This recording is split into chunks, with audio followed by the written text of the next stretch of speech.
Okay, so what, we were on day 2, right, of the club? No. Where are we? We had to write another poem. I remember that much. I don't know, if I recall, it was fantastic. So let's hop straight in. You can use the skip button to fast forward through text you've already read. Another day passes and it's time for the club meeting already. Yay! I've got a little bit more comfortable over here the past couple of days. Entering the club room, the usual scene greets me. Oh, hi Owen-chan. Yo, Sayori. Sayori? I've forgotten the names. Sayori. I've broken. I've shut down. Sayori. Whatever. Looks like you're in a good mood. Oh, it's so wrong. Oh, wait, no, that was me asking her. I'm just still not used to you being in the club, that's all. Oh, I see. That's a pretty simple thing to get you in a good mood, huh? But I guess it's always the simple things with you, anyway. Oh, I just called her a simpleton. Slag. Speaking of which, I'm kinda hungry. Will you come with me to buy a snack? Oh, ice cold. No thanks. That's not like you at all. I have my reasons. Why don't we take a look at your purse? What? Why would we do that?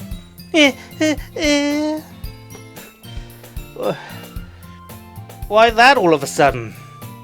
No reason really. I just wanted to look at it. Sayori nervously retrieves her coin purse. She fumbles with the latch and gets it open. Then she turns it upside down and lets the contents spill onto the desk. Only 2 small coins fall out. I knew it! I can see right through you, Sayori. Ooh, that's not fair. How did you even know? It's simple. If you had enough money in the first place, you would have bought me a snack before coming to the club room. So either you're not hungry or wanted an excuse to take a walk. Or you planned on to conveniently forget that you spent all your money, so that I would lend you some. But there's one more thing. You're always hungry. And so, that leaves the only one option. Oh, I give up. Don't make me feel guilty. If you feel guilty, that means you deserve to feel guilty. Yuri suddenly giggles. I didn't notice that she was listening in. Her face is in her book, as always. I wasn't listening or anything. I was just something in my book. Yuri! Tell Owen-chan to let me borrow some money. That's... Oh, don't get me involved like that, Sayori. Besides, you should only buy what you can reasonably afford. It's a life lesson. And frankly, after pulling a mischievous little stunt like that, your suffering is fair enough. Is a fair enough retribution. Yeah. Did I just... I didn't mean that.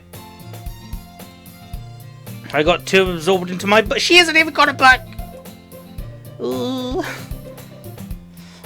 I really like it when you speak your mind, Yuri. It doesn't have much, but it's a fun side of you. Well, that's... There's no way you could think that. You were right, though. I did get something bad, and now I have to accept the retribution. That! Still, coming from you, Sayori, I guess there's the little devil inside of all of us, isn't there? Oh, bless you. Don't let her fool you. Sayori knows exactly what she's doing. She needs lunch money. Well, she ain't getting it from me.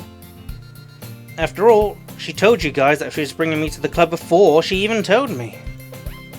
Oh, But you wouldn't have come if it weren't for the cupcakes. So I had to trick Natsuki into making them. Come on, give me more credit than that, Sayori. Oh! What happened? Kaya! Out of nowhere, something smacks Sayori in the face and tumbles onto the desk. Oh, what was?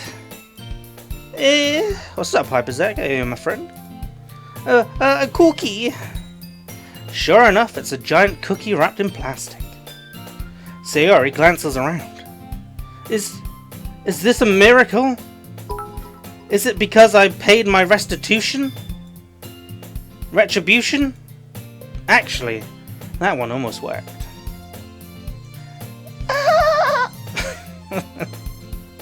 I was just going to give it to you, but you thought slapping her in the face with it was good enough.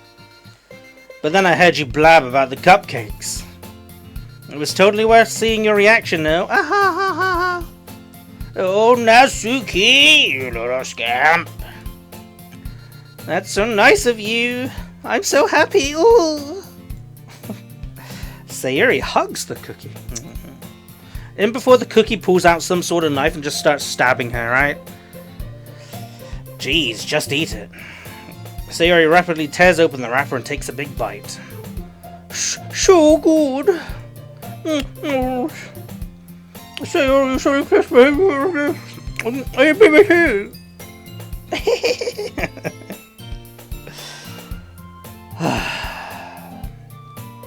You're going through a lot over just one cookie. Natsuki takes a bite of her own cookie. Ah, yours looks really good too, Natsuki. Natsuki. Oh, good grief. Can I try it?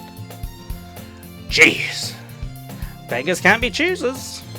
But yours is chocolate. Yeah, why do I think I gave you that one? It's a good point. It's like giving the Gammy controller to your friend. Yeah, fucking deal with that. Deal with the Mad Catz controller. I don't know. No. I got the official Sony brand, bitch. Bug off my house.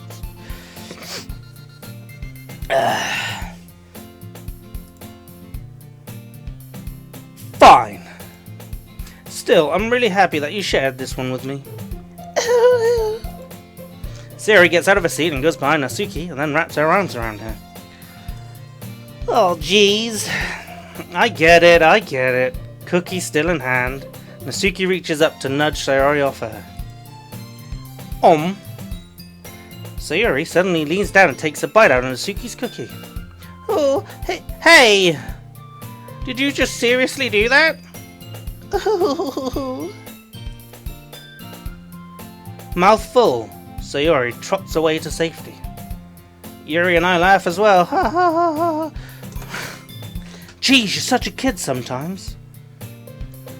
Monica, can you tell? What are we talking? We're talking about. I like Yuri. Okay, it's not because of. Oh, you said tits.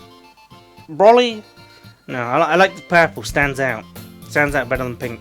I like purple eyes better than pink. Monica, can you tell Sayori? Natsuki glances around. Monica isn't in the club room. Ugh. Where's Monica anyway? Good question. Have any of you heard anything about her being late today? No, not me. Yeah, I haven't either. That's a bit unusual. I hope she's okay. Of course she's okay. She probably just had something to do today. Great personality. Yeah. She's pretty popular after all. You don't think she has a... Oh, I wouldn't be surprised. What's up, Bae? Look at that, look at that! Look, I mean, how can any of you in chat say that Yuri's not the Bae? Alright? Okay? Thank you, Zach. She probably has more desire. She's probably more desirable than all of us combined. That's true. Excuse me? Suddenly, the door swings open. Sorry, I'm super sorry. Ah, there you are. Nasuki's best girl? I'll fight you for that. I didn't mean to be late. I hope you guys weren't worried or anything. Monica chose the club over her boyfriend after all. You're so strong-willed. But... Boyfriend, oh, bless you! What on earth are you talking about? Monica quizzically glances at me. Never mind that. What held you up anyway? Come on. Well, my last period today was study hall. To be honest, I just kind of lost track of time. That makes no sense. You would have had the bell ring at least. I must not have heard it since I was practicing piano. Piano? I wasn't aware you played music as well, Monica. Oh. I don't, really. I kind of just started recently. I've always wanted to learn the piano. That's so cool! You should play something for us. Yeah, Monica! Monica! That's... Monica looks at me. Maybe once I get a little bit better, I will. Yay. That's so cool! I'd also look forward to it. Is that so? In that case, I won't let you down, Owen-chan. Ooh. Monica smiles sweetly. Ah, I didn't mean any pressure or anything like that. Don't worry. I've been practicing a whole lot recently, and I'd really love the chance to share once I'm ready. I see. Well, in that case, best of luck. Oh, thanks. So, I didn't miss anything, did I? No, not really. I choose to leave out Sayori's mischievous escapade. That's Sayori, dude. Like, she's a laugh a minute. She's a riot. I'm sure Nasuki will end up complaining to her anyway. It looks like everyone has already settled down. Sayori somehow already finished her entire cookie. Yuri is back to her book and Nasuki disappeared into the closet. Can we click the closet? No. Ah! I suddenly knew that Yuri is reading from a different book from the one we've been reading together. No. Sorry, I didn't mean to interrupt. No. I was kind of just waiting for you. Ah! Well, if that's the case, why don't you go ahead and get started? Yes, let's! Actually, I have a request. Do you mind if I make some... Is it because I'm fucking British? Oh. Not at all. Thanks very much. Ooh. If there's one thing that I can make whilst my reading time here any better, it's definitely a nice cup of tea. Not to mention for yourself as well. Yuri stands up and makes her way to the closet. I follow and watch as she retrieves a small water pitcher from the shelf, and the kind with a filter inside. Can you hold this for a second? I mean, there's tables all... sure. Yuri hands me the water pitcher and also fetches an electric kettle. I'm going to plug this into the teacher's desk and then we'll go get some water. She walks past me and sets the kettle down on the teacher's desk. I simply watch her movements. To my surprise, the way she moves really contrasts her speaking mannerisms. Especially because of her long legs. That's what we're talking about, boys. Yuri appears elegant and methodical. Okay, may I have the water pitcher? Thanks, I'll be right back. I might as well walk with you, you sly dog. Yeah, why not? Shall we go then? Yeah. Oh, Monica, please. Where are you two off to? We're just... Yuri was going to make some tea, so... I suddenly realized how weird it sounds to explain this to Monica. We're just filling the water picture, god damn it. Oh, okay. Ooh, sorry, I was just a bit curious. Ooh. I'm dying. That's kind of a one-person job. What is she getting involved? Monica, alright? Back up, bitch, alright? No one's talking to you. No one invited you to this conversation. Back up, girlfriend. Good grief. That's... Monica, please mind your own business. Oh, Yuri. Get in there. Or do you want to tell me there's something wrong with helping involve Owen-chan in the club activities? Owen is my favourite girl of choice? Well, thank you very much.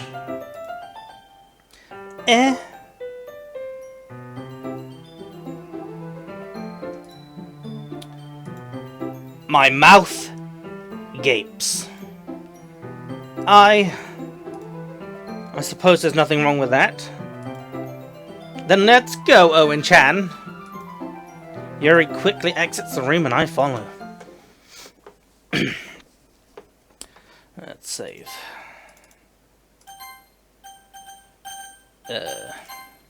Once in the hallway, she suddenly puts her forehead against the wall. I spoke without thinking. How could I say something like that? Yuri. Something about the way she said that. It made me feel so irritated. What's wrong with me? No, Yuri. You're beautiful. I think you did the right thing. I wasn't expecting it, but it's also not right for Monica to judge people like that. Oh, Owen-chan. Oh, bless you. How come even when I do something bad, you're being nice to me? Oops. Because nothing that you do is bad as you make it seem in your head. Nobody's perfect. Oh, yeah, I mean, this guy is. We have emotions and we can't always hide them away. But you always amplify things in your head. Your mind turns into a light rain shower into a hurricane. Yeah. No. Wouldn't you hate me for something as terrible as that? Why would I hate you? I can't hate someone for having emotions. What kind of friend would do that? Oh, bless you. Friend, you say? Yuri lifts her head. Oh. You know, it's the absurdity here that I'm doing these voices and I'm like, it's weird. It's like I'm trying to get off with myself. Oh, chan, bless you. I really like being friends with you. Silly bitch. Thanks, Yuri. I like being friends with you too. I feel kind of awkward saying something like that, but I'm doing my best to help Yuri feel better. Anyway, yeah, shall we go? Yeah. Yuri and I walk to the nearest water fountain. Once we fill up the water picture, we return to the classroom. Owen-chan, do you like oolong tea? Oh, yeah. Anything is fine. Well, very well. Yuri sets the temperature on the kettle to 200 degrees. Now it's time to get the teapot. You really do this properly, don't you? Do you voice act your masturbation hand as well? I mean, sometimes. But they're a lot more sweeter, you know? It's usually like, it's in Phil's voice, it's like, oh, what's going on here? You know? I would do his voice a bit better, but my throat's, you know, dying. Of course. I shouldn't do any less when I'm making tea for others. Even if I'm not an expert on tea or anything. In that case, you'll only even be more impressed. Well, perhaps I will. Yuri fetches the teapot and begins measuring the tea leaves. To my surprise, she even starts humming a little to herself. You must be in a good mood now. Is that so? I was listening at show. And you noticed. I was doing a bit of thinking. And I decided I would try expressing myself a little bit more. It turns out it's not very hard for me to do. When it's who's around anyway. Oh, thank you. That's great, Yuri. Just don't push yourself too much. You're always worrying about me, Owen-chan. It's very endearing. That's, Yuri wasn't kidding. I didn't even know if I can keep up with this. I watched Yuri pour a cup of tea for Bus. Owen-chan, I have another request. Do you mind if we sit on the floor? Why on the hell would we do that? It's a little bit easier on you. Are you kidding? Sitting on the hard floor is better than a chair. I can read with my back against the wall rather than bending over at my desk. Desk? I didn't realize. No worries. I just have back pain for... Okay, chat. Remember when we said I got a sore throat? You can't make fun of that. Okay, we all agreed. Let's carry on. I just have back pain fairly regularly, so I do my best to manage it. Is that so? I wonder why that is. It's most likely because my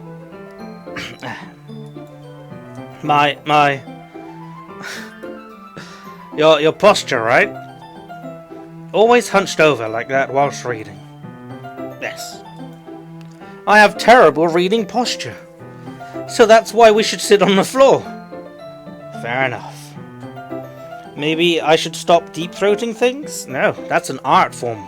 You can't stop art. I'll go ahead and get the book. I retrieved the book from my bag. Oh, I have some chocolate as well. It's a bag. I was going to say a big bag of small chocolate candies that I keep hidden from Sayori's candy radar. I take it since it would go well with the tea. See, that's not true. You don't want chocolate and tea. You don't want to mix the two. Obviously, you know, chocolate is best enjoyed cold. Tea, obviously hot, unless we're doing with iced tea, which of course is a sin against all tea. You can't have hot and cold, Owen-chan. You can't do it. Yuri and I then sit against the wall, teacups at our sides. As if in sync, we assume the reading position as last time, each holding one half of the book. Except this time, our bodies are even closer to each other. No mulberry, no chocolate is okay with tea, okay? This is a dictatorship here, okay? I can't see too well. Yuri sides closer until our shoulders are touched. No, dude, this is the furthest I've got with a girl. Holy fuck! What do I do? How am I supposed to focus on reading like this? Yuri was always kind of cute, but she's being less apprehensive. It's almost more than I can handle. Your teacup. She's coming onto me. Yuri hands me a teacup. Holding it with my hand. That's not holding the book. I end up in a position that makes it even harder to focus. Because now I need to worry about making sure I don't actually touch her chair. Oh, good grief! Meanwhile, Yuri hasn't noticed a single... She's noticed. She's noticed. She wears her intense reading expression, and I can only presume the world around her has faded away. I use all of my willpower to focus on reading. The struggle of being a man. Or a lesbian. After a few minutes, I finally manage to relax a little. Burner goes down. I put the teacup between my legs and fumble with the chocolate wrapper. Sorry. I briefly let go of the book to finish opening the wrapper. You can have as much as you want. Oh, that's okay. I won't take any. Are you sure? What about a lesbian man? Oh, you've just blown my mind. What do you mean, a lesbian man? Oh, it's a power. Oh, I feel like myself. Oh, crumbling and exploding.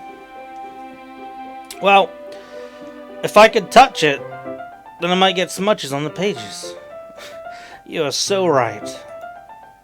I didn't even think about that. My bad. No need to apologize. Oh, what is with all this pussy apologizing? I'll hold the book, okay? Are you sure? Oh, Jesus. Of course. Yuri opens the book with both hands. She holds it so I don't have She holds it so that I don't have any harder time reading from it. But as a result, her left arm is practically resting on top of my leg. Oh boy. Houston, we've got a premature send-off. Well, in that case, Yuri is already totally focused on reading again. I take the chocolate candy and pop it into my mouth. Then I take another chocolate and hold it up to Yuri. She doesn't even look away from the book. She simply parts her lips as if the situation was completely natural. But that means I can't stop here. I apprehensively place the chocolate in her mouth. Just like that, Yuri closes her lips over. There's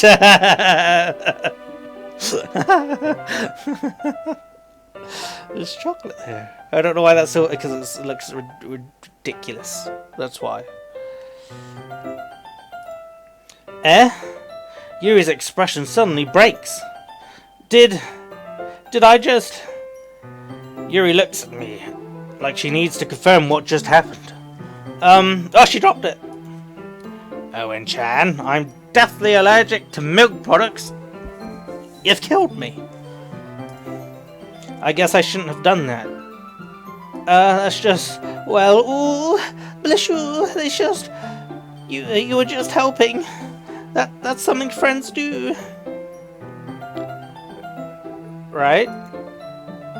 I mean... Not really in this kind of context, but... yeah. Chat, if you need someone to put chocolate in your mouth with my grubby hands, I'll do it. That's all it was. Yeah. Well then, you don't need to stop or anything. I see. The situation has gotten really tense.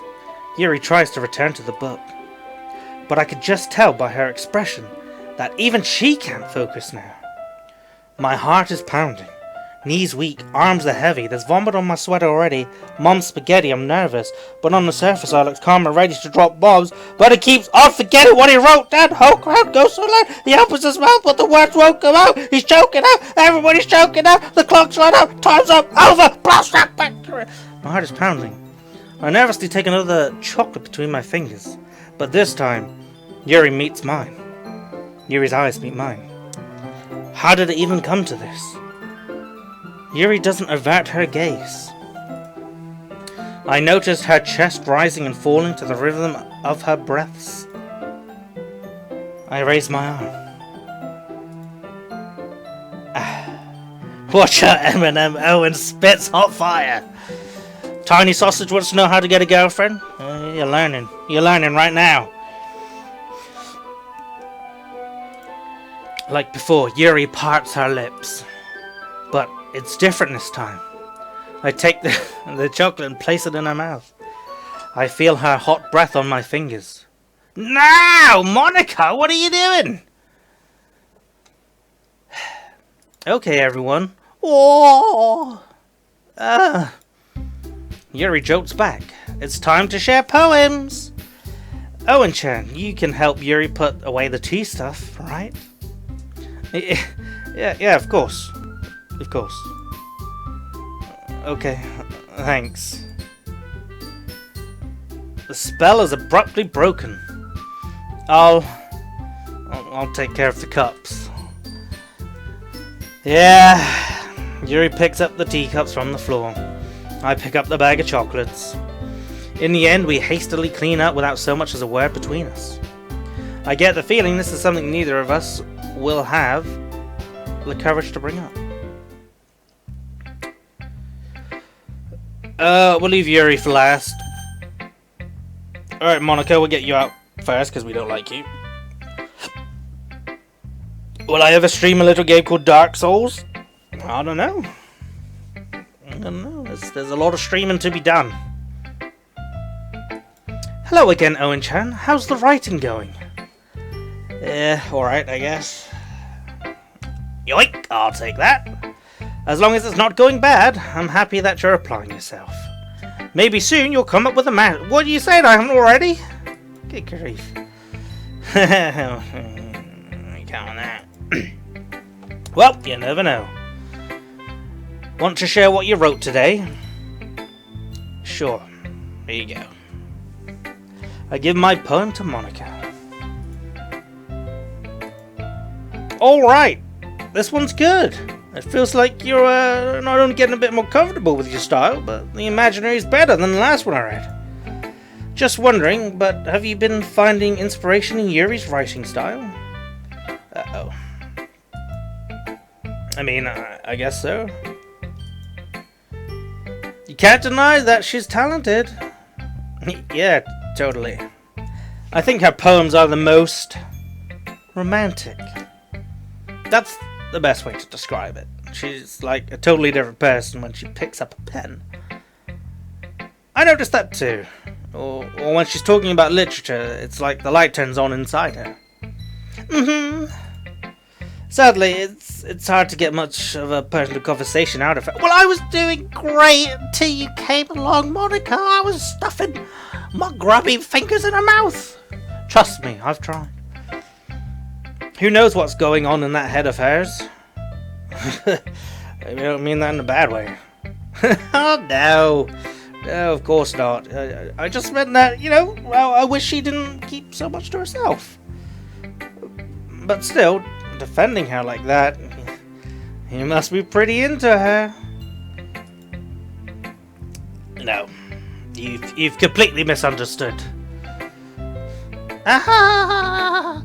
Calm down, I'm kidding. Besides, I'm pretty sure she's... No. She's already got a boyfriend. Really? Yeah, oh, right, we're in. Monica kind of whispers that last part to me. It's just a hunch, but... Well, there's not really anything wrong with it. Oh, well, I know. I was just saying. But anyway, do you want to read my poem now? I like the way this one turned out, so I hope you do too. Alright. Save me.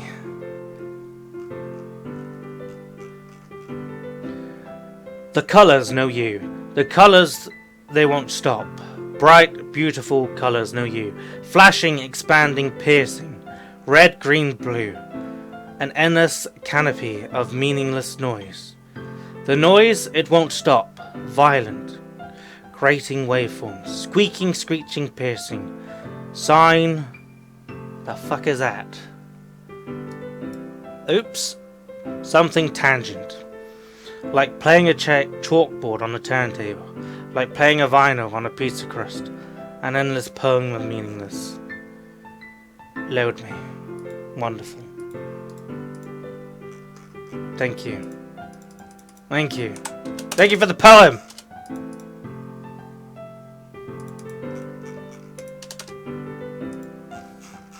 Thank you. Oops, there we go. It's even more abstract than your last one. I guess it's just the way I write. I'm sorry if you don't like it. Oh, no, I never said that. It's just the kind of thing I've never really seen before, I guess. I kind of like playing with my space on the paper. Choosing where and how to space your words can totally change the mood of your poem. It's almost like magic. The way I wrote the lines, really short, makes me feel like they're trying to speak over the noise. I see. It's still hard for me to tell what it's about, though. Sometimes asking what a poem about isn't the right question. A poem can be as abstract as physical expression of a feeling, or a conversation with the reader. So putting it that way, not every poem is about something. This is actually teaching Owen how to speak to women? Are you kidding?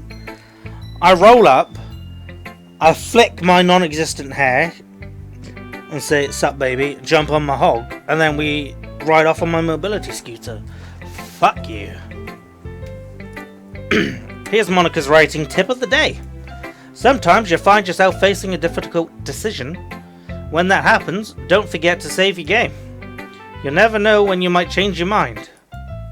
Or when something unexpected, I'm going to save, because that seems very ominous. Wait, is this tip even about writing? See that the poor man needs help? What am I even talking about? That's my advice for today. Thanks for listening.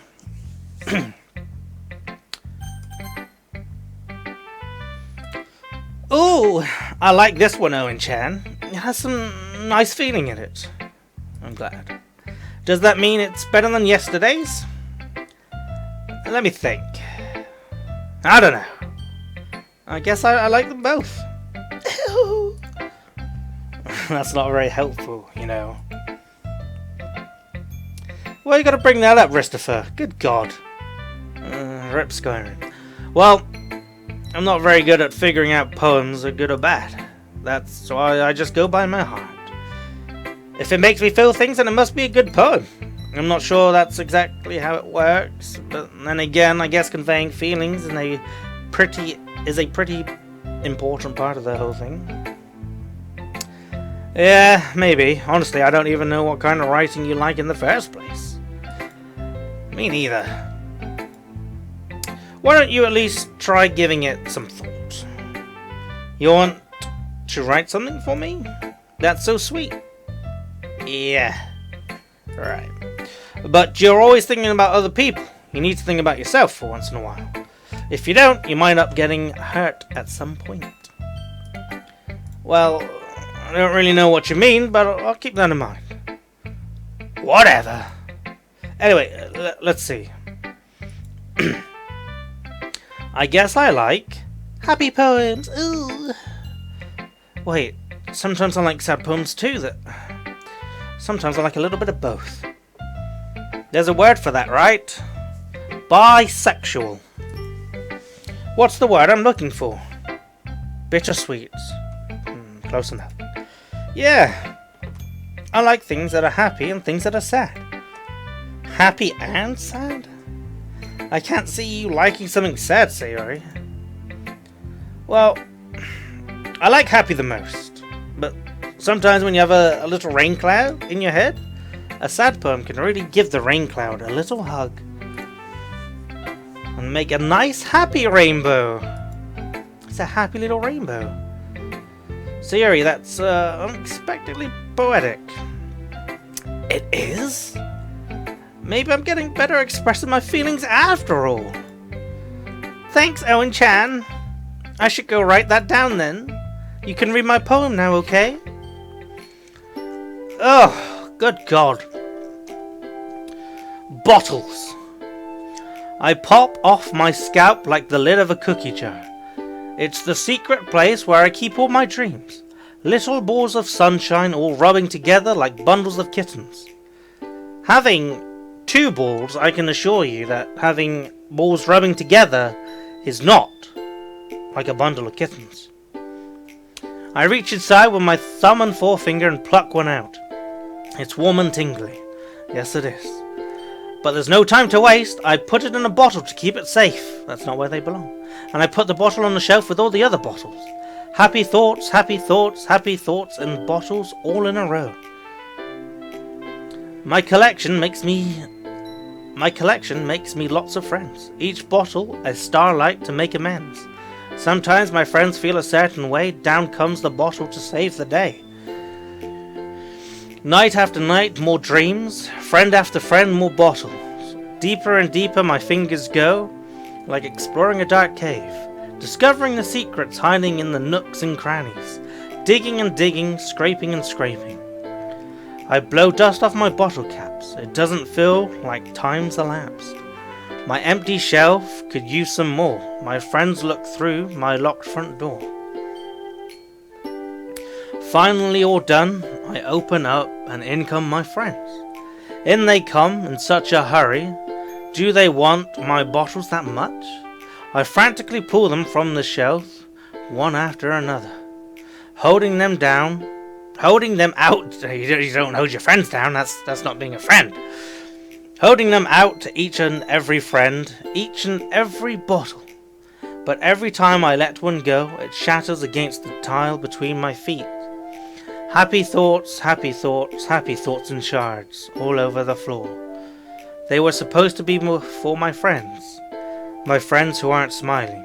They're all shouting, pleading something, but all I hear is echo, echo, echo, echo, echo, inside my head. Big grief, chap. Can I get an Owen branded toaster oven? /ban. Siri, did you really write this?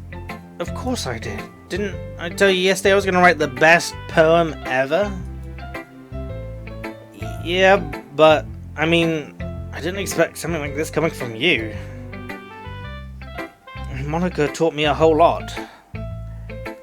And I've really been in touch with my feelings recently. Yeah, I could see that.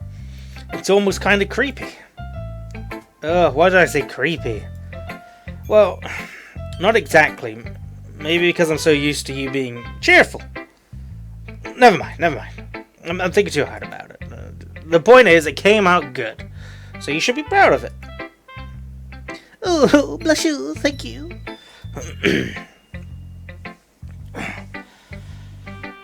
I feel like I was meant to express myself this way. It even helps me understand my own feelings a little bit better. Writing is like magic. You've gotten pretty passionate about this, huh? I hope you keep it up. Yeah, writing's the best. I'm going to keep writing until I die. Don't get ahead of yourself. Sayori's always had a habit of getting obsessed with something before dropping it no more than a week later. I wonder if this is one of those times. But seeing her passion in her eyes makes it hard for me to be pessimistic. Yeah, I like Yuri. Why do all streamers love Yuri? Because, purple, Twitch, what's that? Shout out to my homeboy Twitch,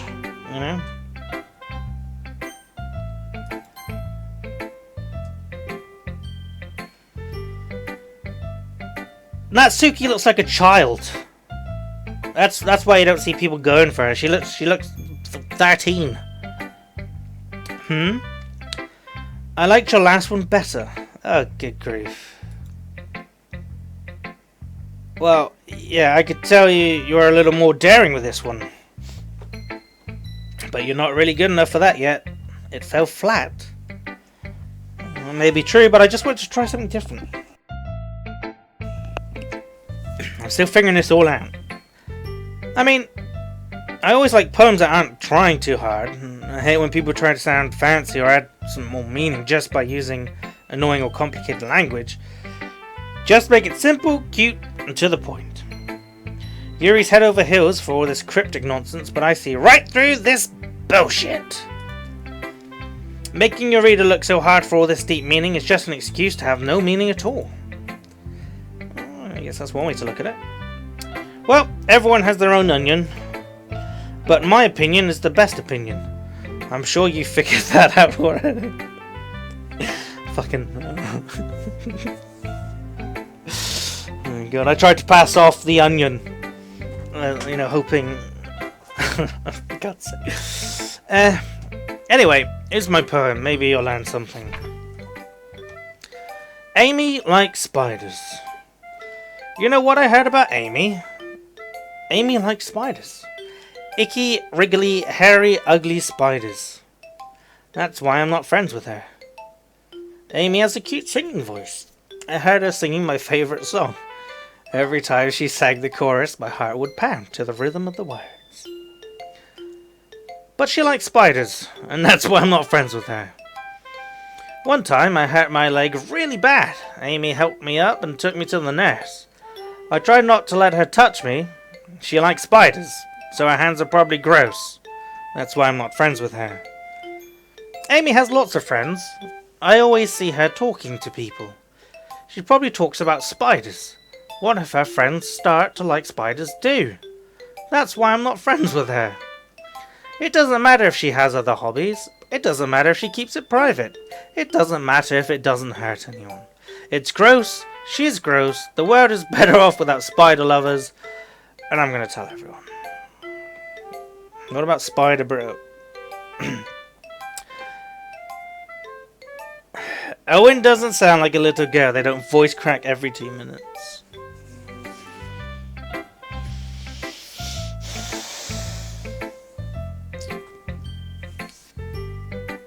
Not too bad, right? It's quite a bit longer than yesterday's. Yesterday's was way too short. I was just warming up. I hope you didn't think that was the best I could do. No, of course not. Anyway, the message is pretty straightforward in this poem. I doubt I have to explain it. Sometimes you can explain complicated issues with much simpler analogies. And it helps people realize how stupid they're being. Like, anyone would agree that the subject of this poem is an ignorant jerk. Do you know people like that? Of course, it's how everyone thinks that doesn't matter. It can be about anything. I wrote it to be easy to relate to. Everyone has some kind of weird hobby or guilty pleasure. Something that you're afraid if people find out they'd make fun of you. Or think less of you for it. But that just makes people stupid. Guys, confess in the chat. She's right. I play RuneScape. There you go. Feel free to call me an autistic cuck. Who cares what someone likes, as long as they're not hurting anyone and it makes them happy? You like hentai? You should have kept that to yourself. I think people really need to learn to respect others for liking weird things. Well, you're definitely right. At least I can relate to that. And I'm sure a lot of other people can too. It's what I do best, after all. I don't like writing unless there's a good message to take away from it. Like conveying emotions is important, but I want to make people think, not just feel. Remember that. I'm going to write a good one for tomorrow too, so look forward to it. Can't wait. Let's see what you've written for today. Yuri stares at the poem with a surprised expression on her face. Do you like it? Oh, bless your Owen-chan. This one might be even better than yesterday's. How did you even pick this up so quickly? Just yesterday I was telling you about the techniques worth practicing. Maybe that's why. You did a good job explaining. I really wanted to try giving it more imaginary. Yuri visibly swallows. How goes the Discord building? Next week. Even her hands appear sweaty. I'm not used to this. Used to what? I don't know. It's fine. Let's take your time. Yuri breathes and collects her thoughts. I know that Yuri likes to think before she speaks, so I offer that patience to her. Yeah, just being appreciated like this, I guess. It probably sounds really stupid, but seeing someone motivated by my writing, it just makes me really happy. Are you saying you've never shared your writing before? Yuri nods. I don't believe it. I really only write for myself, and besides, people would just laugh at me. Do you really think that? Again, Yuri nods. Even your close friends? Yuri doesn't respond to that, and I wonder why. Anyway, do you want to share your poem you wrote today? Yeah, I do. If it's with you. The Raccoon. It happened in the dead of night while I was slicing bread for a guilty snack. Oh my god, she's a party animal. She eats bread for guilty pleasure. Good god. My attention was caught by the scuttering of a raccoon outside my window. That was, I believe, the first time I noticed my strange tendencies as an unordinary human. I gave the raccoon a piece of bread, my subconsciousness well aware of the consequences. Well aware that the raccoon that is fed will always come back for more. The enticing beauty of my cutting knife was the symptom. The bread, the hungry curiosity. And the raccoon, an urge. The moon... The thing that we're working on right now, increments after we get the its orange phase... box out the door, is going to be episode 3. Everyone in the chat who admitted to liking Natsuki has been put on a list. Alright, chat. Raise your hand if you've liked Natsuki and you will be banned. Thank you, Christopher. The very same light that glistens in the eyes of my raccoon friend, I slice the bread fresh and soft. The raccoon becomes excited. Or perhaps I'm merely projecting my emotions onto the newly satisfied animal. The raccoon has been taken to following me. You could say that we've gotten quite used to each other. The raccoon becomes hungry more and more frequently, so my bread is always handy. Every time I brandish my cutting knife, the raccoon shows me its excitement. A rush of blood. Classic. Pavlovian conditioning. I slice the bread and feed myself again. Oh god, Dalton's on the list. I was going to be a little more daring with than yesterday's one. I can see that. It's a lot more metaphorical. I don't know if it's my fault, but I can begin to imagine what this poem is about. That's right.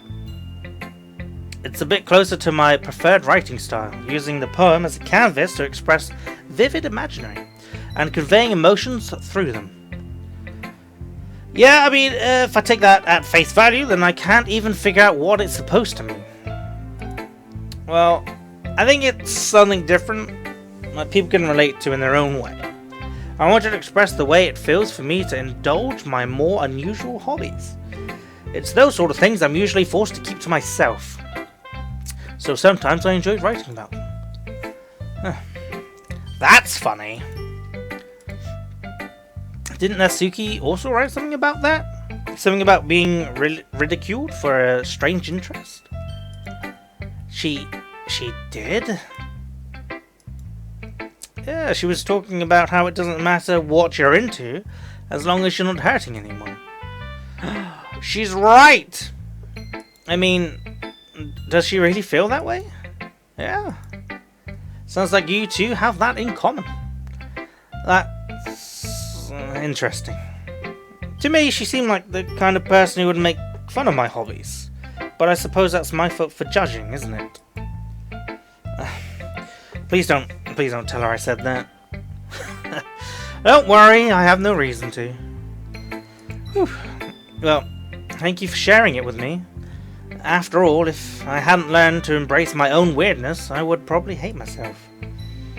I might be ranting a little bit now, but I'm glad that you're a good listener. You're a good lot of things. Writing, listening. There really aren't many people like you, Owen-chan. Ain't that the truth, Yuri? No, it's not exaggerating. You're right. It's just how I feel. I never thought I would be so comfortable sharing my writing, but now I almost feel like I look forward to it. It's just a nice feeling. And you're to thank for that. it's nothing, really. Yuri smiles sincerely at me. For just a moment, her timidness seems to disappear. Good grief, words! Thank God there's only one Owen. Yeah, you're right. You can't handle two. Okay, everyone, we're all done here. We're all done reading each other's poems, right? I have something extra planned today, so if everyone could come and sit at the front of the room. Oh, a festival. Is this about the festival? Sort of. Ugh. Do we really have to do something for the festival? It's not like we could put together anything good in just a few days. We'll just end up embarrassing ourselves instead of getting any new members. That's a concern of mine as well. I don't really do well with last minute preparations. Don't worry so much. We're going to keep it simple, okay? We won't need much more than a few decorations. Sayori has been working on posters and I've been designing some pamphlets that we can give out during the event. Okay, well that's great and all, but that doesn't exactly tell us what we're actually going to be doing for the event. I thought you heard about it already. We're going to be performing! Oh, dear God. Performing? Monica? Yeah, we're going to be having a poetry performance. Each of us are going to choose a poem to recite during the event. But the cool part is, we're also going to let anyone else come up and recite poems too. Sayori is putting it all on the posters in case anyone wants to be prepared ahead of time. Sayori, who's been colouring a poster? Sayori, who's been colouring a poster? No, you. Holds it up for us to see. Are you kidding me, Monica? You didn't already start putting those posters up, did you? Do you really think it's that bad of an idea? Well, no, it's not a bad idea, but I didn't sign up for this, you know? There is no way I'm going to be performing in front of a group of people like that. I agree with Natsuki. I could never, in my life, do something like that. Imagining it, Yuri shakes her head in fear. Guys. No, Sayori. I understand where they're coming from. Remember that Natsuki and Yuri have never shared their poems with anyone until just a couple of days ago. It's a lot to ask for them to recite their poems out loud to a whole room full of people. I guess I kinda How did you overlook that? I don't understand. What are you, a fucking idiot? I'm sorry. But I still think we should give it our best. We're the only ones responsible for the fate of this club. If we start the event and each put in a good performance, then it will inspire others to do the same. And the more people who perform, the better we'll be able to show everyone what literature is all about. Yeah!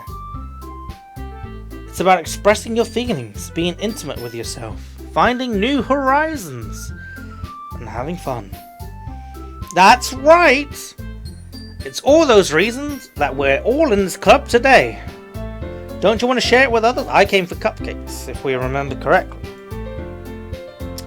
We do it to inspire them to find the same feeling that brought you here in the first place. I know you do. I know we all do. And if it takes, and if all it takes is standing in front of the room for 2 minutes and reciting a poem, well then, gosh darn it, I know you can do it. Natsuki and Yuri remain silent. Sayori looks worried. I guess that leaves me no choice. Why would you agree? I don't think it's too much to ask. I think that Sayori and Monica have been trying really hard to get new members. The least we could do is help them out a little bit. Well, maybe, but it looks like Natsuki doesn't have any arguments left. Fine. I guess I'll just have to get this over with. Okay. Thanks, Natsuki. What about you, Yuri? Yuri dejectedly glances at everyone else's expectant faces. I guess I don't really have a choice.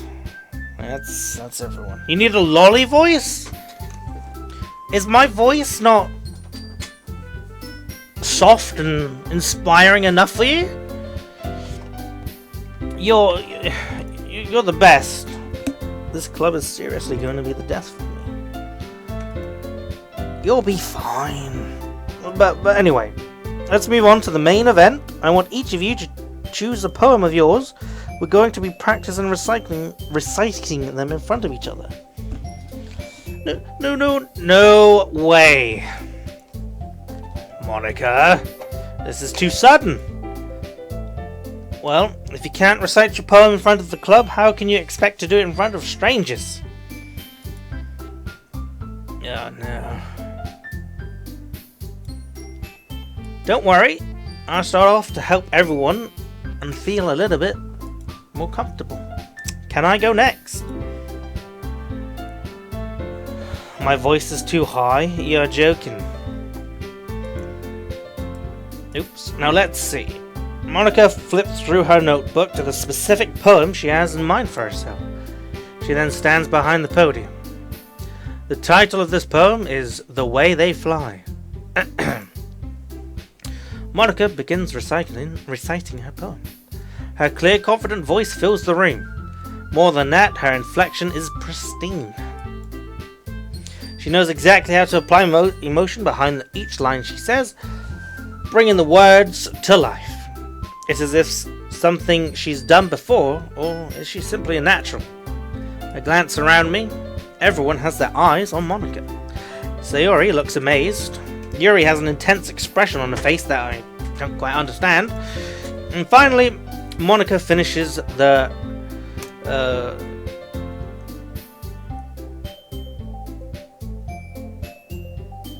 recitation. Sorry, so now, the four of us applaud. Monica takes a breath and smiles. That was so good, Monica. Thank you very much. I was just hoping to set a good example. Are you ready to go next, Sayori? Yuri, that's my girl. I'll go next. Oh, Yuri's all fired up. Yuri clutches a sheet of paper between her hands and stands up. Keeping her head down, she quickly walks over to the podium. This poem is called... Alright, chat. If you're feeling lonely on this day, get your cursor real quick and hover it over mine, and then we're touching hands. It's like we're touching hands.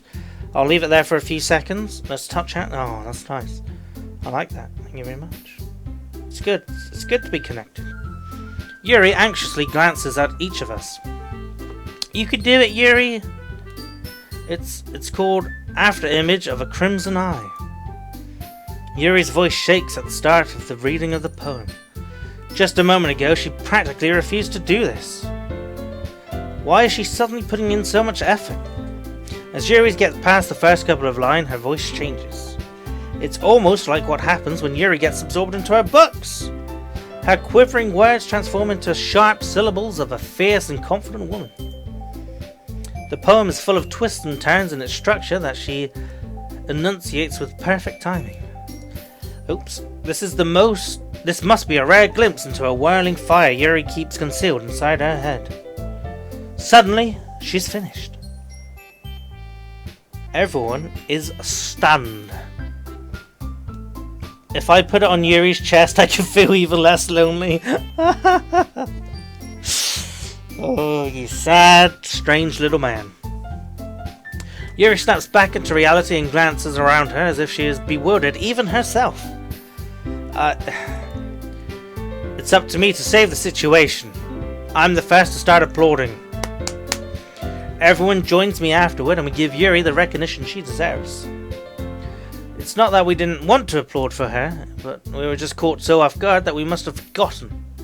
As we applaud, Yuri holds up the poem to her chest and rushes back into her seat.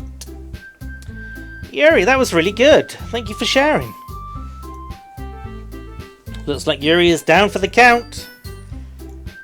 I guess I'm next then. Sayori hops out of her chair and cheerfully walks to the podium. This one is called My Meadow.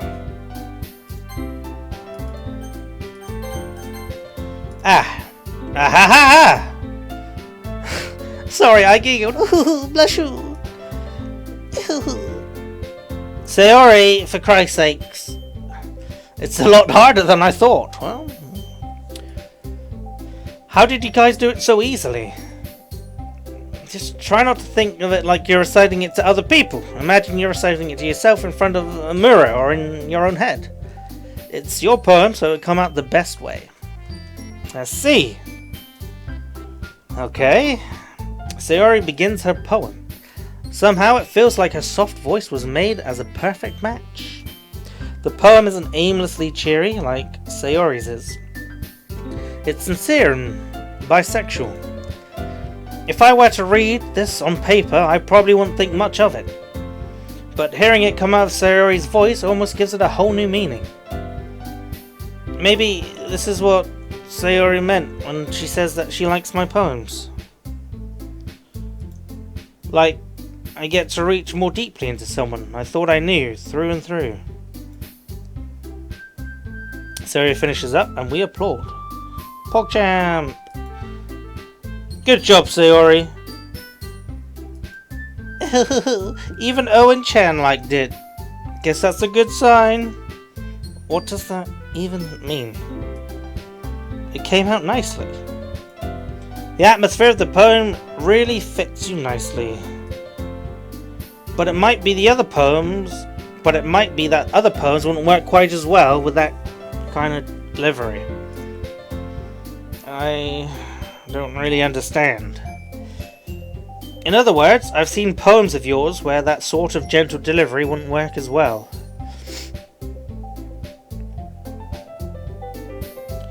They might need a little more force behind them, depending on what you're reading. Oh, I know what you mean. Well, I've been practicing that kind of thing. It's just embarrassing to do it in front of people. The next time I'm going to make you pick a poem that challenges you a little more. We don't have much time before the festival, you know. Now, who's next? Nasuki? Don't make me go before Owen-chan.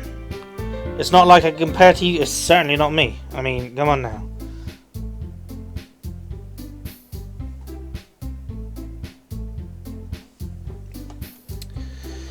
Might as well let Owen-chan lower everyone's standards a little. Good grief. Nasuki. It's fine. It's water for no. Yeah, water for Mongoloid's back. It might be as well. I might as well get this over with. It's not like I have much of a selection of what to read. I'll just go with what I wrote for today. I stand up and stand in front of the podium. Everyone has their eyes on me, making it feel terribly awkward. I recite my poem.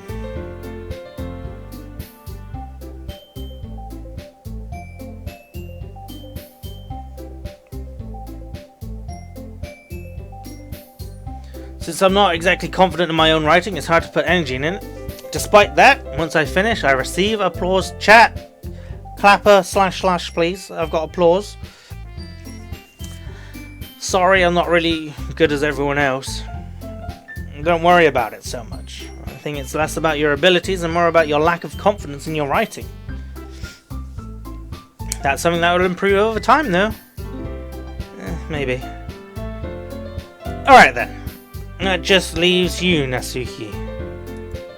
Yeah. I'm going. Nasuki begrudgingly gets out of her seat and makes her way to the podium.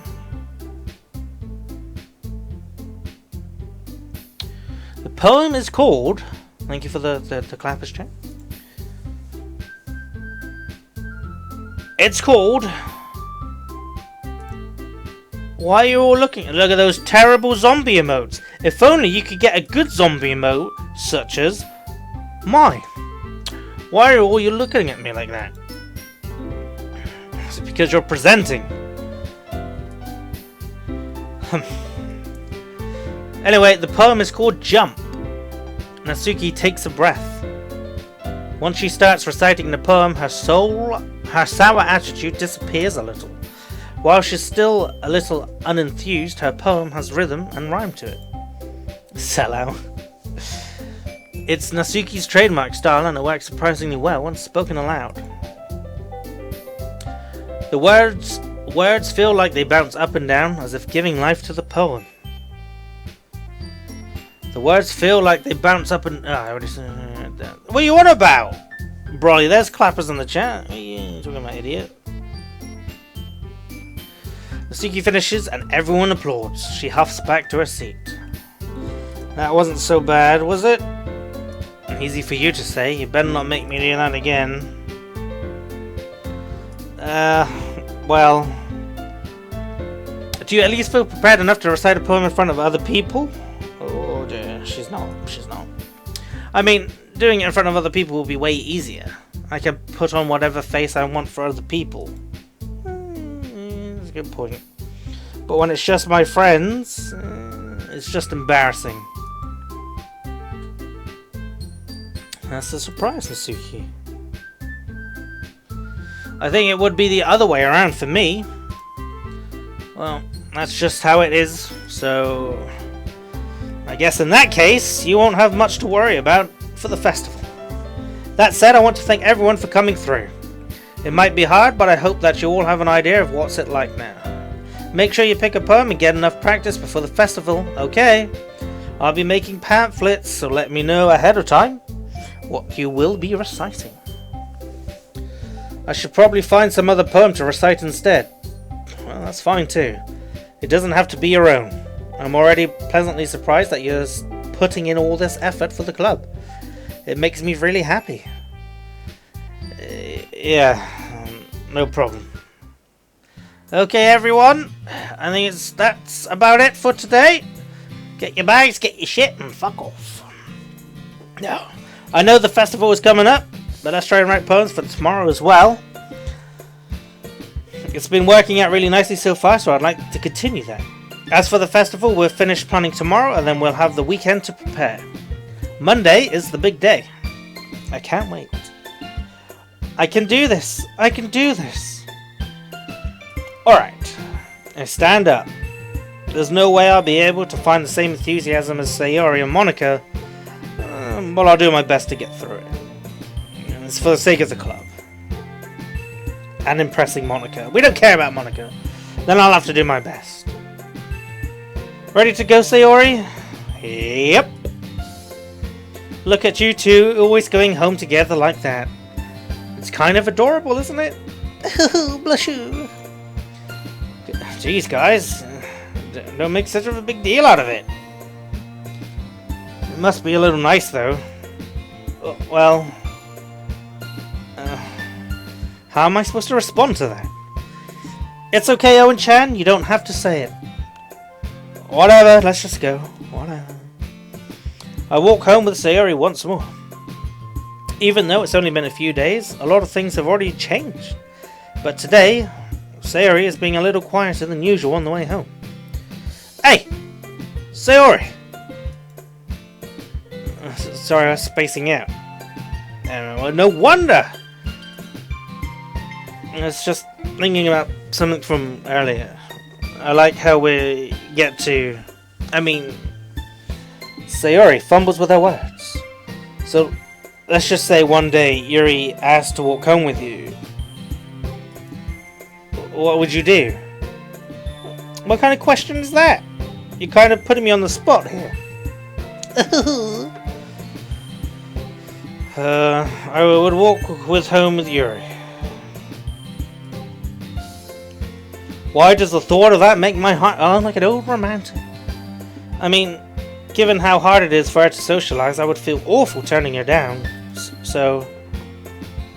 isn't she so beautiful and smart? That has nothing to do with what I just said. Ha! You admitted it. not even any point in speculating something that's never going to happen. Maybe. But I just like to think about it. It's not long before you won't need me anymore, you know? Need you?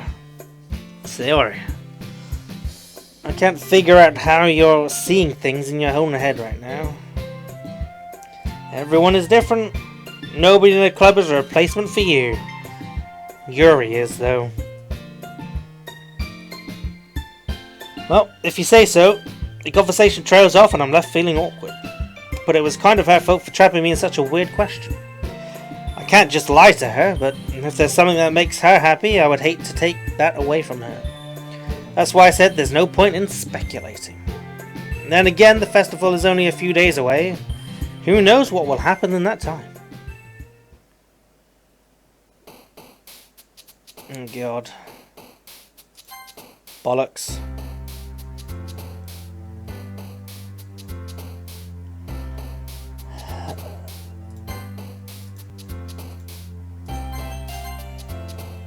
Okay. No. Okay, let's...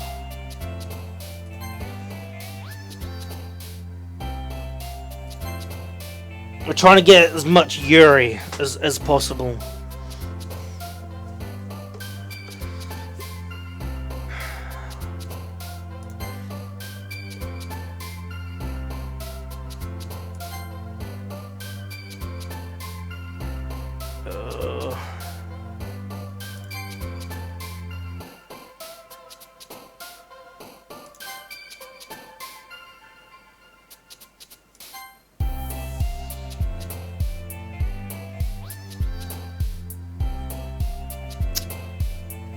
Oh boy. Okay, so far so good. Hey, people swearing in chat. This is a Christian stream. Okay. I know you filthy, dirty fucking mouse. Oh, this is a tough one. Death? Bollocks.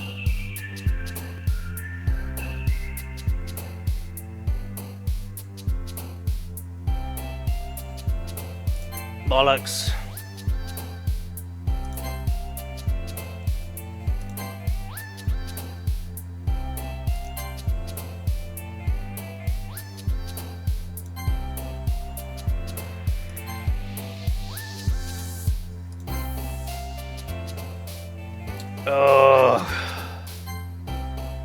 I think we've done a lot better than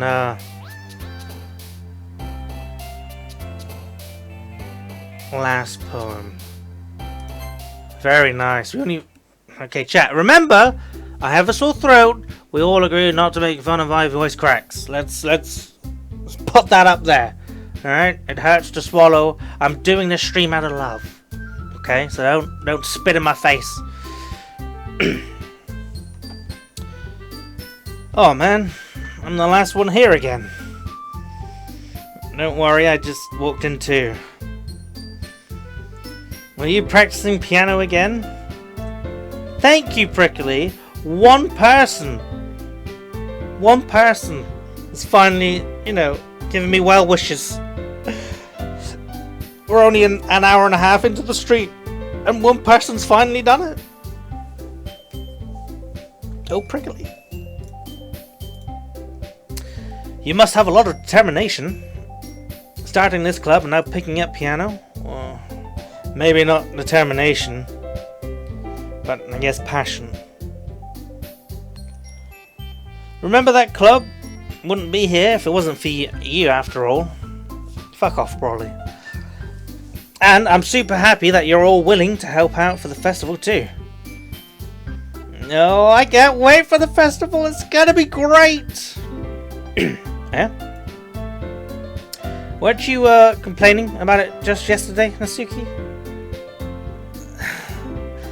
Well, yeah. I'm not talking about our part in the festival, but it's the whole day of the school where we get to play and eat all kinds of delicious food. You sound a little bit like Sayori all of a sudden. Monica, do they usually have fried squid? squid. That's a pretty specific thing to look forward to. Come on! Are you saying you don't like squid? You? Of all people? Well, I didn't say I didn't like it, but besides, what do you mean? You of all people. Come on, bro. Because it's right in your name. Monica. What? That's not how you say my name at all. Also, that joke makes no sense in translation. Never mind. Let's just focus on our own event for now, okay? Fine, fine. Your reactions aren't as fun as Yuri's or Sayori's anyway. Excuse me? Where is Sayori anyway? Oh! There you are. Sayori is sitting at a desk in the corner of the room looking down at nothing. I walk over to her. Hey, Sayori.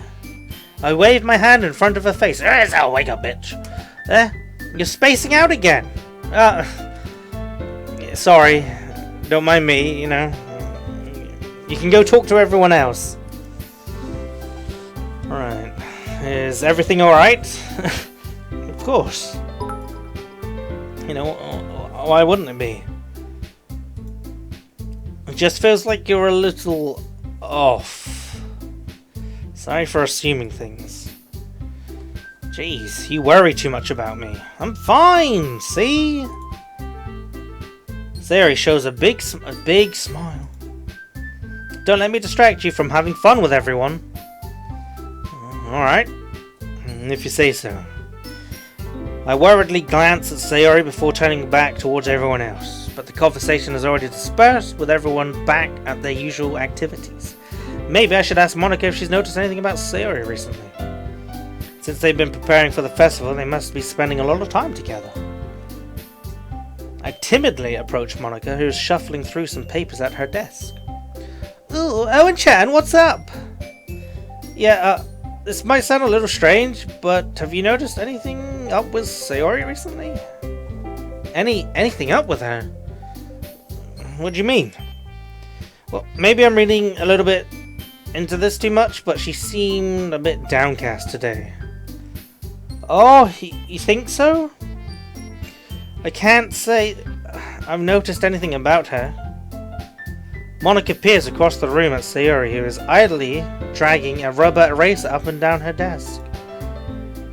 Maybe there's something on her mind. But I'm surprised I'm not... Okay, Owen. Don't be retarded. But I'm surprised I'm not the only one... Okay, Owen, you're retarded. But I'm surprised I'm not the... For fuck's sake. But I'm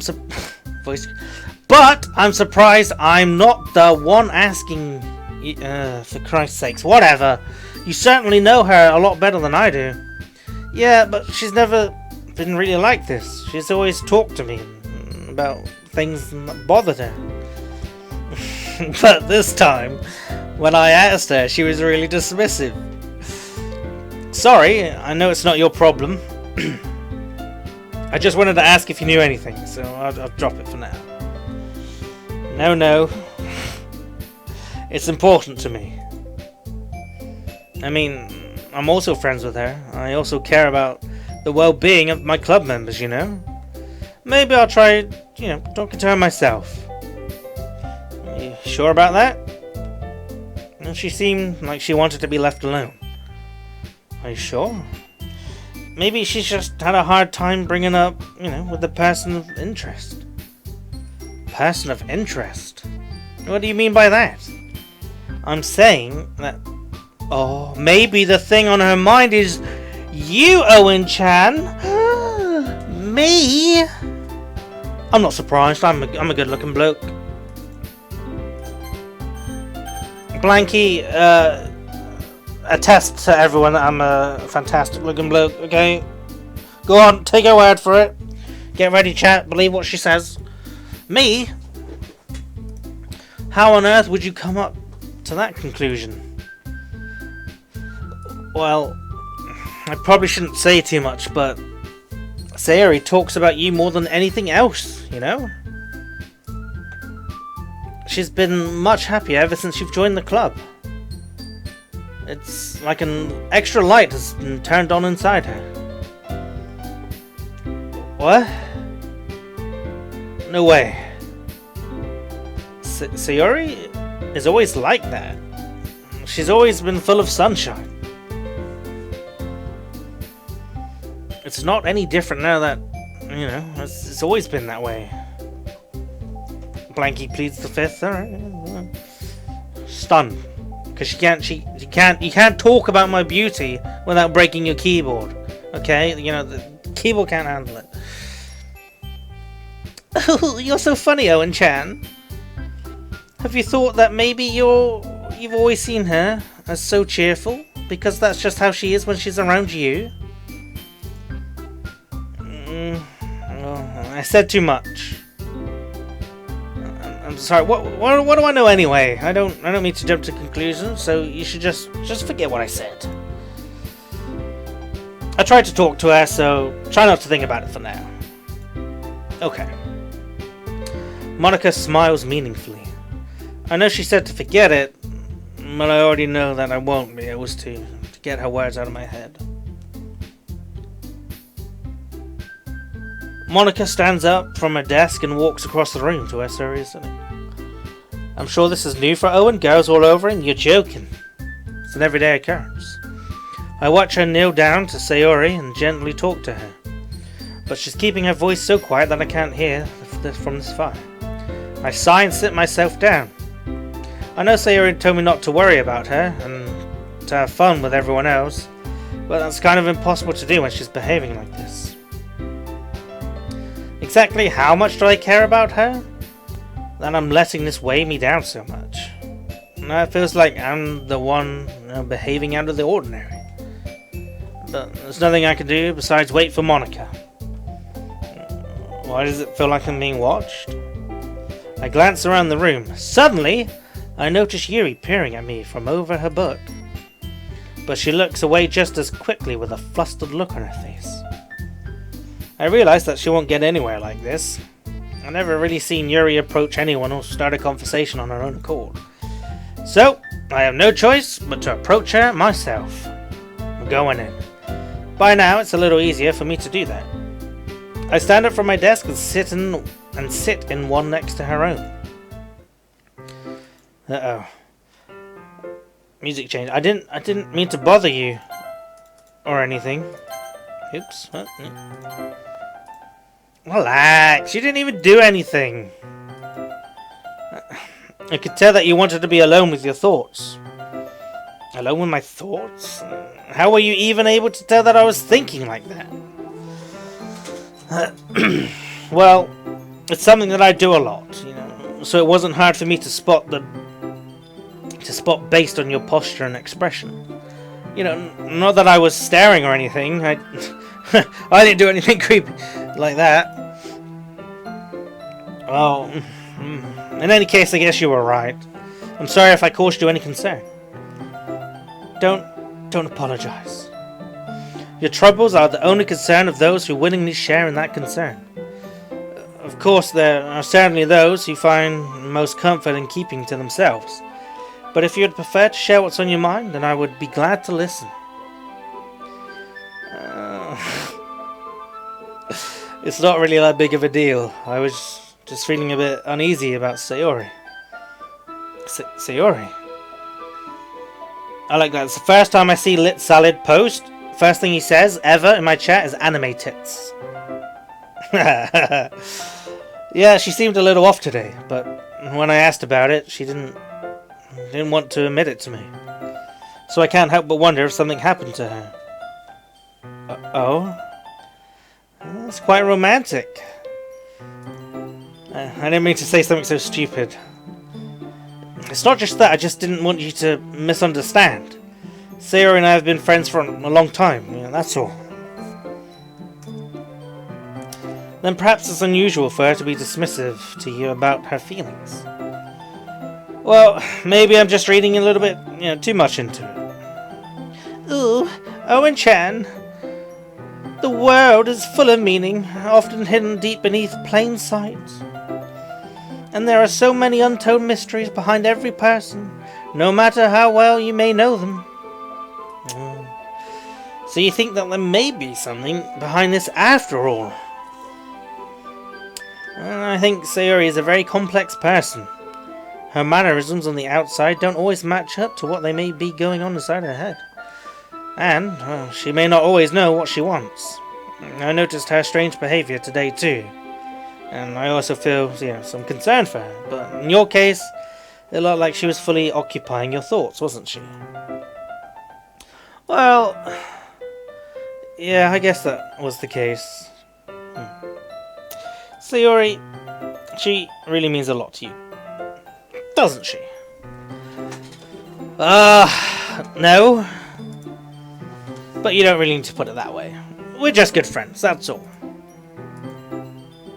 Yuri suddenly looks deeply into my eyes.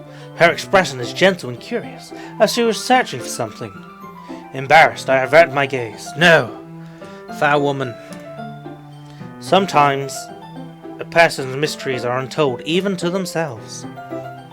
And you, as someone honest and caring, may uncover feelings you weren't aware that were in you. That is, I think that she would be a very fortunate person to have you feel that way about her. Oh, bless you. Yuri, you're giving me too much credit. I'm a pretty simple guy. So I think I'm pretty good at understanding my own feelings. I'm not nearly as sophisticated as you. That's not a compliment, is it? It is what it is. Anyway, as long as we're here, why don't we do some reading? Take some more chocolate! As long as you're okay with it. I should be taking my mind off this whole thing anyway. Okay, everyone. After some time passes, Monica calls out to the club room.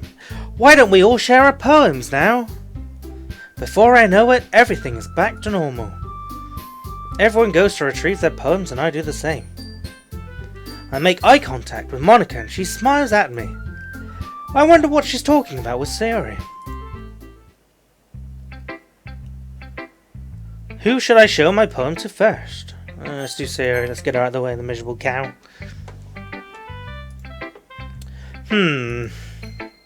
It's nice, I guess. Come on, I can already tell you don't like it. You don't need to worry about what I think. I mean, I showed it to you, of course I do. After all, you wrote this for someone else, didn't you? She knows she's on to me. Chase it. Oh, my throat.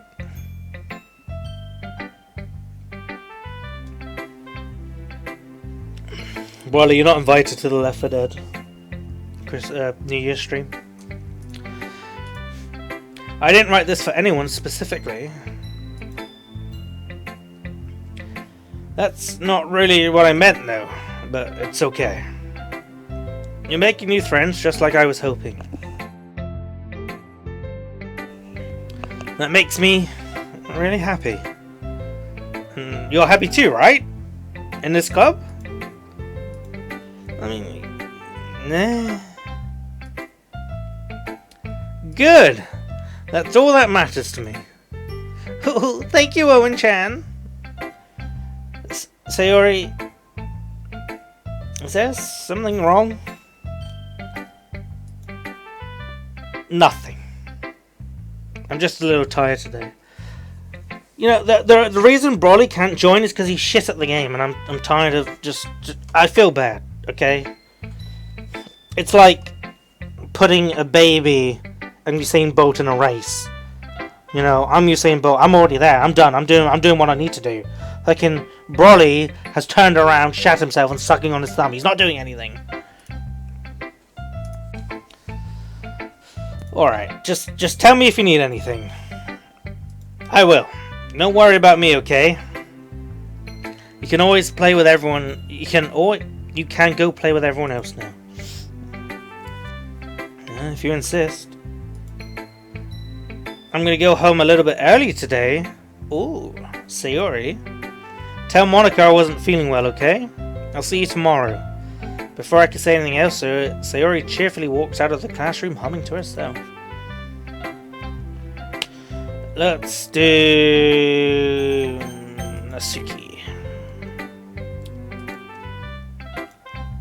I guess you really haven't learned anything after all. Honestly, I don't know why I got my hopes up in the first place. What? I didn't think this one was that bad. What did I do wrong? Poems don't need to be all deep sounding to express something. It's going to just sound like you're forcing it unless you really don't suck at it.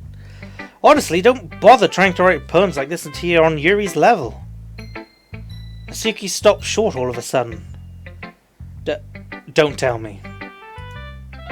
You're not just trying to impress Yuri, are you? Ooh, blush you. Ooh, what are you talking about? Keep your voice down. Ooh, Owen. Ooh, bless you. I'm not a fucking oven. You know, Yuri would love this kind of thing. This angsty. Just because she's a talented writer looks like I'm in trouble. I somehow struck a nerve, thought what I did is beyond me. I am so done with you, like, oh my god. Natsuki shoves the poem I handed her back over to me. Take your stupid poem, and if you write it for someone else, just don't show it to me. This is what I get for letting a younger girl step into my business. Unless I was a mind reader, I was destined to be in a world of pain from the start. At least Natsuki wasn't really the girl I was trying to impress in the first place.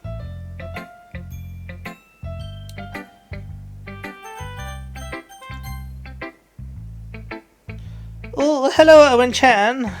Have you thought about what you want to submit to perform at the festival?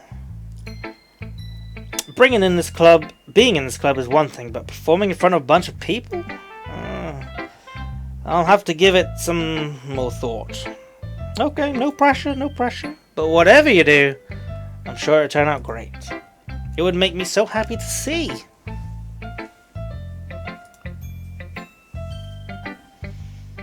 Good job, Test. Anyway, let's take a look at today's poem. I let Monica take the poem that I'm holding in my hands. Your style's gotten so refined, Owen-chan. Yuri's been teaching you a lot of things, hasn't she? Oh yeah. Well, I guess so. Yeah, I've been noticing how much time you spend with her. I think I've heard her say more words these past couple of days than she's talked in a whole year. I'm not sure how you did it, but that's pretty impressive. Well, she just needs some patience and a way to talk about all the things in her head, I guess. I'm still getting the hang of it myself. You're certainly putting in a lot of effort. You must really like her. It's awfully suspicious, you know.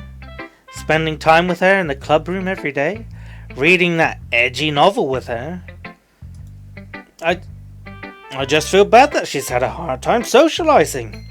It just makes me want to make sure she doesn't spend her time alone. Besides, you know, the novel isn't too bad either, you know. Alright. I get you. Just be careful, alright? I know that Yuri isn't used to opening herself up, so if something bad happens, well, while she's vulnerable, then it could be really hard for her. Her books aren't a total escape from reality. They're just a bandage. You say that like I'm going to hurt her. Sorry, I didn't really mean that. If anything, she might accidentally hurt herself. Anyway, I'll share my poem with you now, right?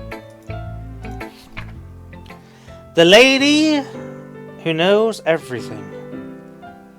The old tale tells of a lady who wanders earth. The lady who knows everything. A beautiful lady who has found every answer. All meaning, all purpose, and all that was ever sought. And here I am. A feather.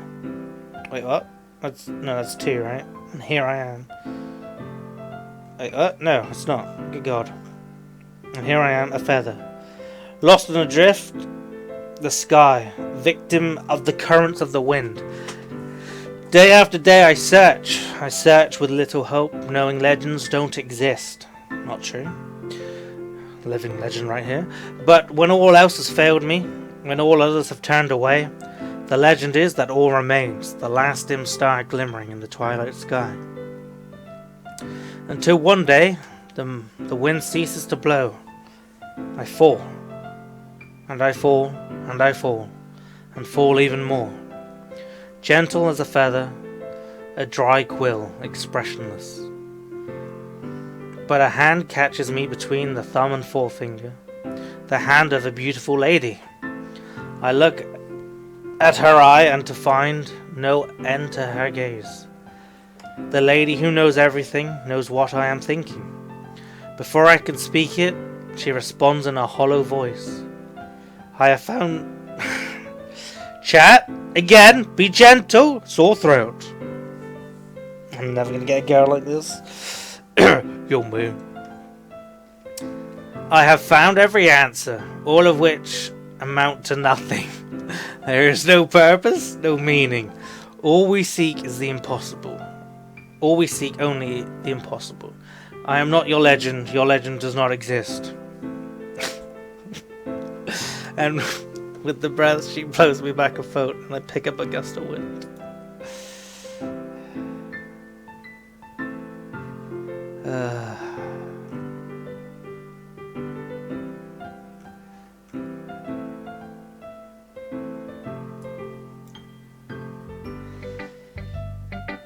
You know, I feel like learning and looking for answers for these sorts of things. Not to get too philosophical or anything, but it was kind of on my mind, so that's what I wrote about. I see. I never really put much thought into it. In a way, it's almost paradoxical. Because if we all had the answers, wouldn't the world start to lose the meaning? You know, there's one thing I noticed. It seems like everyone in the club prefers writing about things that are more sad than happy. Are you surprised? I mean, if everything was okay, we wouldn't really have anything to write about, would we?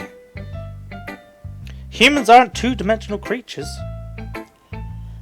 I think you know that better than anyone. You mean one-dimensional?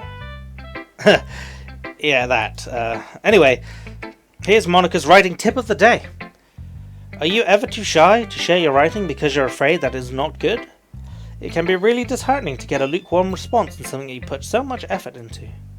But if you find other people enjoy your writing, then sharing becomes a lot easier. Because instead of just telling you that your writing is good, or okay, or bad, they want to focus more on everything that went into it and the things that you can work on. So it's more encouraging that way, and it will make you want to continue improving. It's almost like having your own little literature club. Don't you think? Well, that's my advice for today. Thanks for listening. Alright, babe, let's talk. Chad, bless you. Your writing has only improved in these last 2 days. Every poem you have shown me has been nothing short of spectacular. I can really feel the emotions. I'm a little envious, even. I don't think it ever come to me this naturally. Yuri, that's the wrong way to put it. This never did come to me naturally, but I've been able to improve so much thanks to you. Smooth. You're really the example I was chasing after.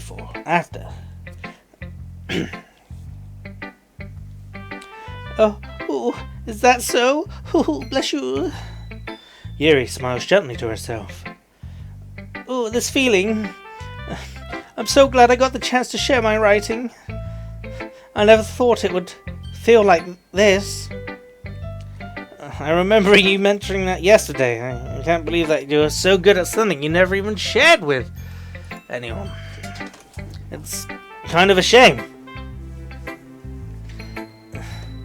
Maybe, but It's not like I really had a choice.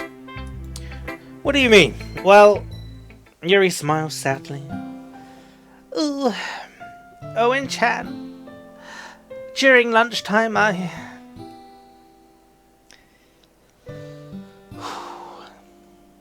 eat by myself. Did you know that? It's a great time to find a quiet spot and do some reading. In fact, I always have some books with me. You could say I really enjoy reading. Well, that's one way to put it, anyway.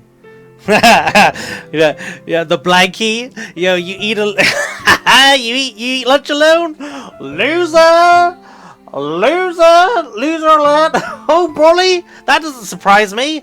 Loser! Hyperzac, that doesn't surprise me either. But you're less of a loser, I like you. Well, that's one way to put it anyway. But books are so full of amazing, inspiring people.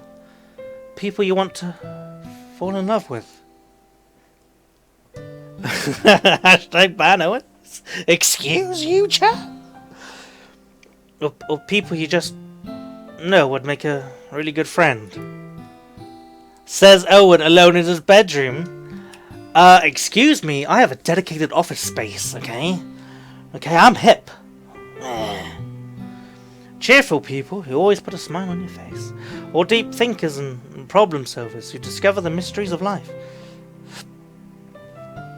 I'm a loser, that's why I watch Owen's stream.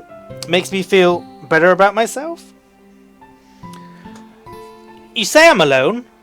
I have a lovely doggo and I have a 14-year-old goldfish, okay? I'm living the dream. So when you look at it that way, I'm surrounded by friends every day, you know? And those friends, they don't laugh at me. They don't tease me for spacing out all the time. They don't make fun of my body type. And they don't hate me for acting like a know-it-all. People say that about you? I'm not a know-it-all, Owen-chan. All my personalities. How dare you? It's the opposite. I don't know anything. I don't know how to talk to people. I don't know how to make people see me as normal. I don't even know how to make myself happy. I have all these feelings, and all I could do with them is read and write. But it wasn't until now that I started sharing it with you. That's when I really understood what was missing all this time. But I haven't really done anything. No. That's wrong. Just being patient and respectful. Eddie! The Hyperzac says hello! Okay. That's really important to me. I know I'm a difficult person, Owen-chan.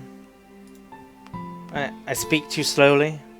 I second-guess myself all the time. I read too deeply into things, but every time, you've always treated me just like anyone else. It's so rare that I feel comfortable with myself when I talk to others, but that's why every time I talk to you, I just feel really happy. I see. Well, I treat you the way you deserve to be treated, Yuri. And if other people don't see it that way, well then fuck them. I mean, I joined this club hoping I would make friends, and I would say that I've had at least one success. Wouldn't you?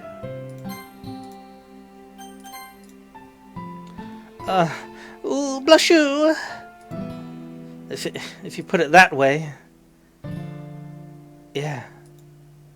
We really are friends now, aren't we? Yuri puts her head in her hands. But this time, she's smiling as she does it. Do you want to show me your poem? Yeah, I do. Let me get it for you. Ghost Under the Light, Part 2. The illegible of my hair illuminate beneath the amber glow. Bathing in the distance of a blue-green light flickers. A lone figure across the path, a silhouette obstructing the eerie glow. My heart pounds, the silhouette glows. Closer! Closer! I open my umbrella, casting a shadow to shield me from the visibility. But I am too late. Trendils? No, I believe I said illegible.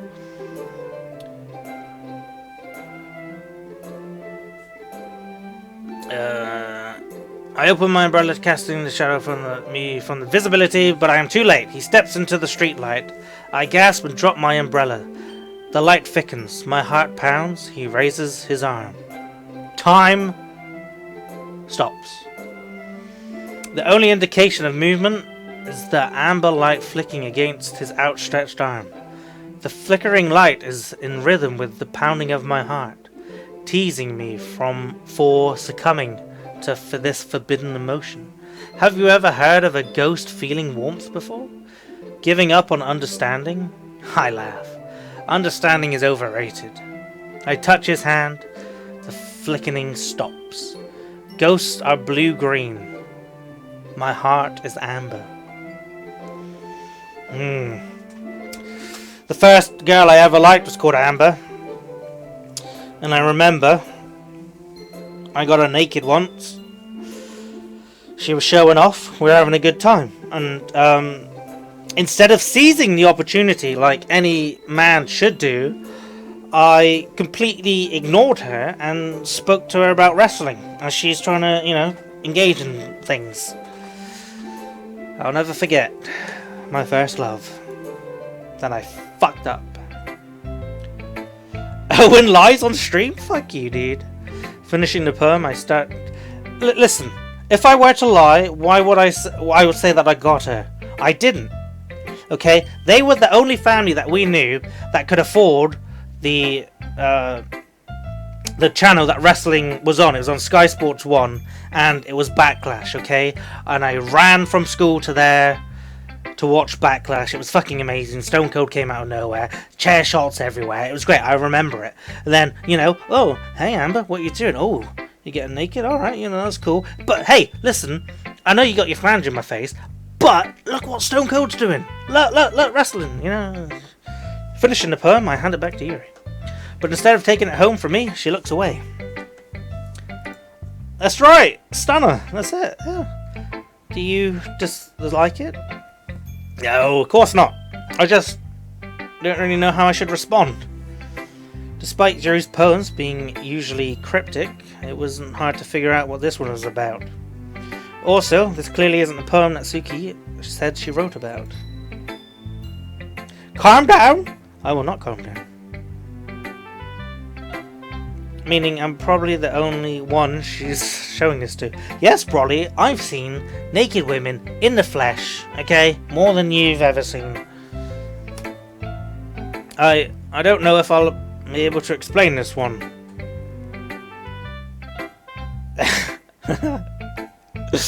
Yeah, no, you're right, Mulberry, if JR's screaming, Good God! Good God Almighty! The man has a family, damn it! Oh, fruity, delicious, I love my Skittles! I understand this one. Yuri having an even harder time speaking than usual. I bet my voice is going to be fucked tomorrow. Does this one mean a lot to you? Yuri nods. I'm not really good with words, but I'm happy that you shared this with me. Thank you. And I hope we keep spending time together. Despite my inability to make eye contact, I see a faint smile emerge on Yuri's lips. I once again try to hand the poem back to her. But instead, Yuri gently takes my hand and pushes them back towards me. I hesitate in response to her warm touch. The poem is, Once again, Yuri fails to form a complete sentence. Oh, bless you. You mean I can keep it? Yuri nods. Oh, I'd love to. Again, Yuri faintly smiles as if she didn't want me to notice. You always make me feel nice. I know I'm not good with people, but I hope that I can return the favor sometime. Sure. Don't worry about it. I think you did a good job. Yuri finally turns back towards me. I guess we shouldn't move on before Monica says something? But I'm sure we could talk again later. Yeah, I'm sure we will. With that, Yuri timidly smiles at me, and I return to my seat so I can put her poem away. Okay, you three. We're all done sharing poems, right? Why don't we start figuring out... Hold on a second. Is it just me, or did you just say something strange?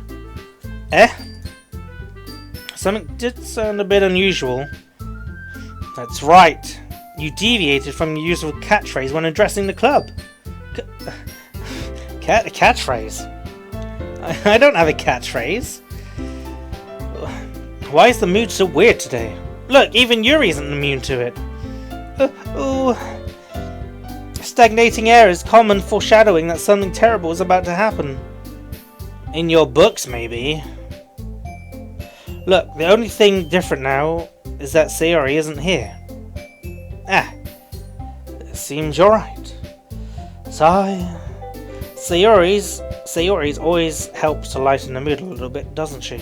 It's almost like everyone's balance is a bit thrown off when she's not around. Where the heck did she run off to anyway? I thought she just went to pee.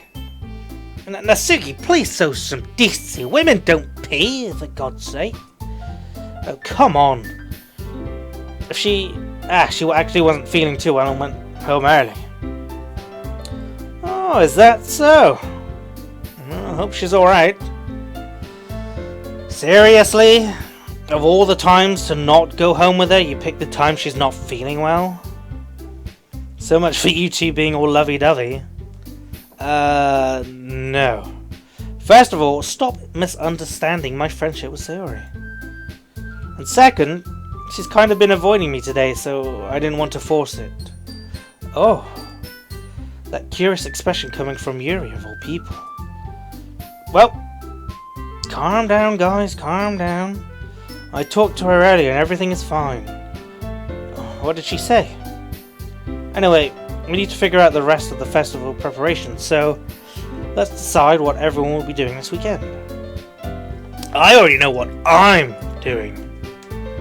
That's right, Natsuki will be making cupcakes. But we might need a lot of them, and different flavors. Can you handle all that by yourself, Natsuki? Challenge accepted. And as for myself, I'm going to be printing and assembling all the poetry pamphlets. Sayori will be helping me design them.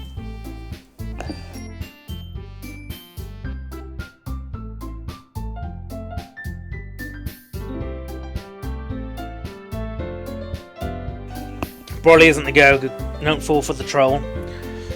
And as for you, Yuri, you can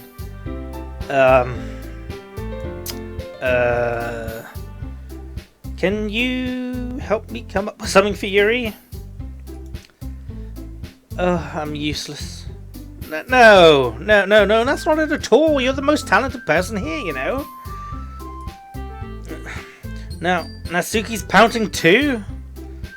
Eesh, even I could tell now. I guess I never gave Suri enough credit, but I could tell these things are even harder on her when she's not around. Well, that may be the case, but if I can't also be the leader on my own, then I won't grow as a person. So, Yuri, you have beautiful handwriting, you know. You should make some banners and decorations to help set the atmosphere. Atmosphere? Yeah, about that. I love atmosphere. Yuri's expression suddenly changes as she stares at her desk in focus and starts nodding to herself. Your mind is already racing, I see. That's great. I'm gonna get tired, you know? I'm gonna get tired because Yuri's mind is racing because she's thinking about me because she's tired racing. That's great. You'll be a wonderful help, Yuri. But anyway, that just leaves you, Owen-chan. The one who is truly useless. Don't say that. In fact, both Natsuki and Yuri have some pretty heavy tasks to handle. It would probably go a long way to give one of them a hand. You could always help me out as well. I would really appreciate of that. That's Is Monica suggesting I spend the weekend with one of my club members? How on earth are they going to respond to a suggestion like that? I suppose I wouldn't mind a bit of help. Well, even if you don't know how to bake, there's always some dirty work I could give you. It's not like Monica's giving me a choice. Then you shouldn't be sitting on your butt anyway. Oh, it makes my heart go doki doki? Well, thank you, Lightning. Come to my bedroom. Natsuki tries to mumble a bunch of excuses like that. If I recall, Natsuki, you mentioned that you would like to handle the baking on your own. Owen-chan may not like to be around if you only make him out to be a nuisance. So, therefore, he may be more suited to assisting with the decorations, perhaps, maybe? Hold on, I never said that. How hard could it be to make a few decorations anyway? Sounds more like you're just making excuses for Owen-chan to... What are you saying? I'm saying it would be extremely meticulous work. Baking isn't? Just what do you think? Guys! Let's settle down for a moment. In the end, I think it's up to Owen-chan to decide how he would like to contribute. Besides, he hasn't really got the chance to spend any time with me yet, you know? I'm sure he's interested in... You literally just said... I'm surprised as well. I was just saying now. Can we just settle this already? Yeah. Owen-chan, you're okay with this, right? In the end, it's up to you. Yeah. Very well, in that case, everyone look straight at me. Yuri!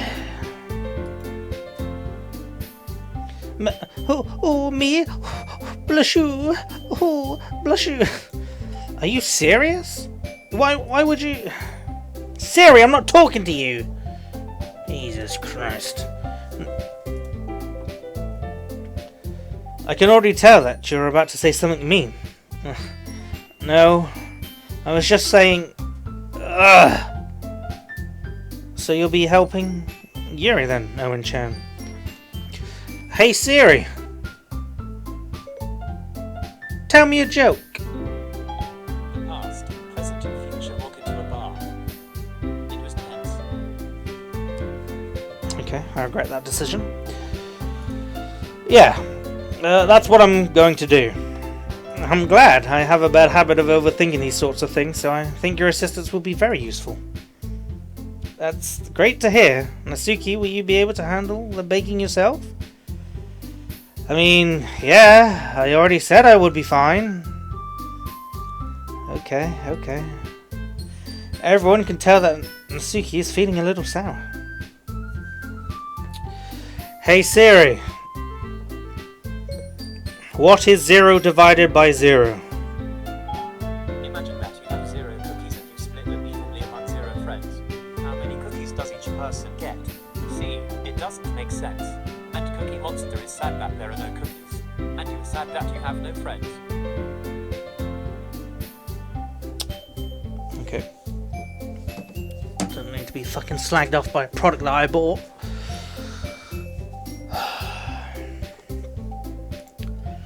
So, is this everything we need to go over?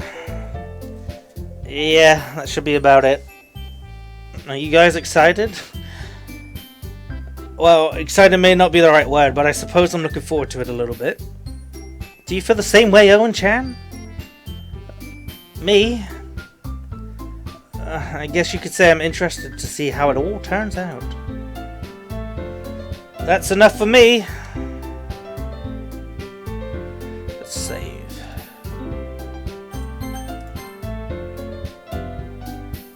That's okay. What about you, Natsuki? Natsuki. What? Why is everyone yelling at me? I didn't even do anything. No, that's not what I meant at all. Yuri anxiously glances between everyone in the room.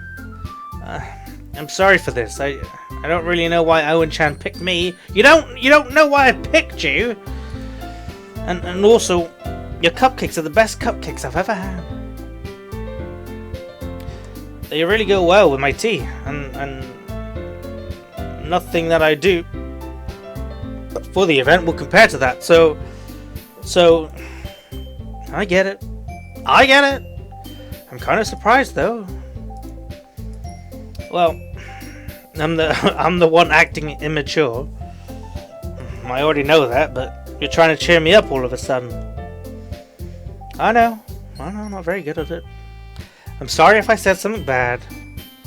Natsuki isn't the only one surprised. Monica and I are also taken aback by Yuri's words. When she's already had...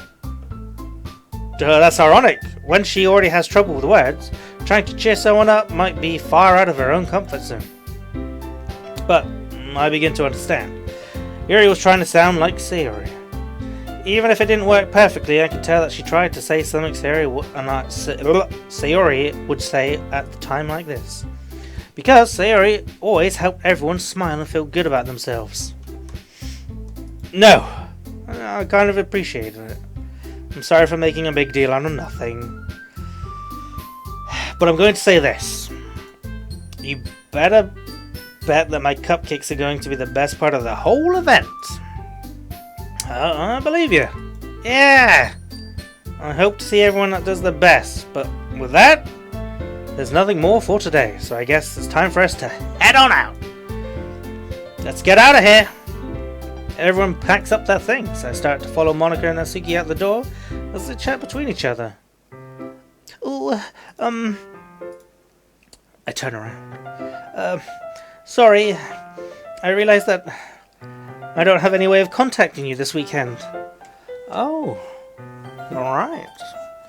I can't believe that slipped my mind. Stupido and always get the guy a number. I should give you my phone number? I think that would be best, yes. Alright then. You and I exchange phone numbers. Okay. Well, then I'll be stopping by your house on Sunday? My house? Is that a problem? How do you feel about the game right now? I'm excited about the event. I mean, nothing's really happening. I don't know. I feel nothing at the moment. I just thought that I would be the one going to your house since I'm the one helping you. I suppose that makes sense. But if you don't mind, I think I would prefer going to your house. Alright. In that case, it won't be a problem. I decided not to press Yuri for a reason. It's not like it should matter much either way, so I just need to make sure my room is clean. I hope I managed to make myself useful in some way. I'm not nearly as a creative person as you are. Don't underestimate yourself, Owen-chan. I think that we'll make a very productive team. Even if you only chose me because you felt bad or something. You don't actually think that, do you? Oh, bless you. I don't know. It's difficult to come up with any other reason you may have chosen me. You're forgetting the one reason with the most common sense. I chose to help you because that's what I want to do. But... Yuri thinks to herself with an extremely tense expression. Yuri, you're overthinking this. You want me to point out when you're overthinking, right? Eh? I didn't realize. I'm telling you, I want to. That's all there is to it. Do you believe me? Yuri thinks really hard again. She looked straight into my eyes for a long while. I believe you. As if it took her tremendous effort, Yuri finally says that and relaxes her expression. And I'm really looking forward to Sunday. Yeah, me too. After that exchange, Yuri and I make our way out the door and Yuri follows. I can't believe it! Yuri is going to be coming to my house this Sunday. My anxiety just shoots through the roof. Even though I've gotten pretty used to handling her at this point, there's no telling what might end up happening. Oh god, when we're outside of school. Fuck, guys. I'm getting a bit nervous over here. Breathe, Owen. Breathe. You can do this, okay? More than that, she told me that she was looking forward to it. Is this a chance I had to make something happen between us? Or is it too early for that? Only time will tell. Until then, I won't be able to take my mind off it. I seriously can't wait. Oh, God. It's already Sunday. I've been getting increasingly anxious about Yuri's upcoming visit. Oh, I keep telling myself that there's no reason to be nervous, but it doesn't help much. Yuri is clearly an introvert and also an intimate person in general. There's no doubt that she'll open up a little bit when it's just the two of us. Meanwhile, we've been texting occasionally. She was extremely apprehensive at first, but it wasn't long before I was already learning more about her. But putting Yuri aside, I haven't heard anything from Sayori since she left the club early the other day. It's not like we text each other all the time or anything, but I've been worried about her in the back of my mind. Between what Sayori said and what Monica said, thank you, Zach, it's really okay for me to put Sayori's feeling aside when she might need me. I decide to visit Sayori before Yuri comes over. Rather than asking, I simply tell her I'm coming over, much like I've done in the past. Once I reach Sayori's house, I knock on the door before entering myself. Again, we used to play so often that we've made it a habit of simply entering each other's houses like we were family. The house is quiet. Sayori isn't anywhere on the first floor, so I assume she's up in her room. It's already strange of her not to run down and greet me. I head up to her bedroom where I finally find her. Sayori? Oh, hi, Owen-chan. I sit down in her room. Sayori forces a smile, but it's easy to tell that she's different. There's a minute of silence between us. You haven't come over like this in a long time, have you?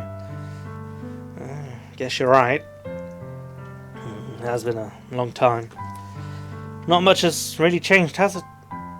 Sayori's room is as messy as it's always been. I also recognize the same stuffed animals and wall decorations that she's had for years now. If you came over more often, it wouldn't be such a mess. That's because I'm cleaning it up for you. How come you suddenly wanted to come over today? Aren't you supposed to be seeing Yuri today? Yeah, but... Wait, how did you know about that? Sayori had already left by the time we decided that last meeting. Monica told me. It's only natural for her to keep me informed about the festival preparations, right? Yeah, that's true. But what about you? Aren't you going to be helping Monica today? Ooh, of course! But I'm just helping her online. We didn't plan to meet or anything, so... It's just me and Yuri then. Yep! There's more silence between us. Sayori stares in a random direction. Everything about her behavior is really uncharacteristic. I finally get to the point. Look, I just wanted to see how you were doing. Since you left on Friday. When something's wrong, you can't hide it from me. I know you too well. So, Sayori smiles, shaking her head. That's no good, Owen-chan. Why can't it just be like it's always been? This is all my fault. If I didn't get so weak and accidentally express my feelings, if I didn't make that stupid mistake, then you wouldn't have been worried about me at all. You wouldn't have come here. Angry Birds. You wouldn't have even been thinking about me right now. But this is just my punishment, isn't it? I'm getting punished for being so selfish. I think that's why the world decided to have you come over today. It just wants to torture me. Sayori... I grabbed Sayori by the shoulders. What on earth are you saying? Are you listening to yourself right now? I know something's happened to you. There's no other explanation for you to be like this. So just tell me already! Until I know, I won't be able to stop thinking about it. Sayori gives me an empty smile. You really put me on the spot here, but you're wrong. Nothing happened to me. I've always been like this. You're just seeing it for the first time. Seeing what? What are you talking about? You're really just going to make me say it, aren't you, Owen-chan? I guess I have no choice this time. The thing is, I've had really bad depression my whole life. Did you know that? Why do you think I'm late to school every day? Because most days I can't even find a reason to get out of bed.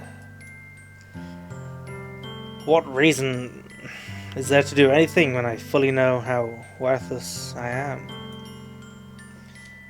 Why go to school? Why eat? Why make friends?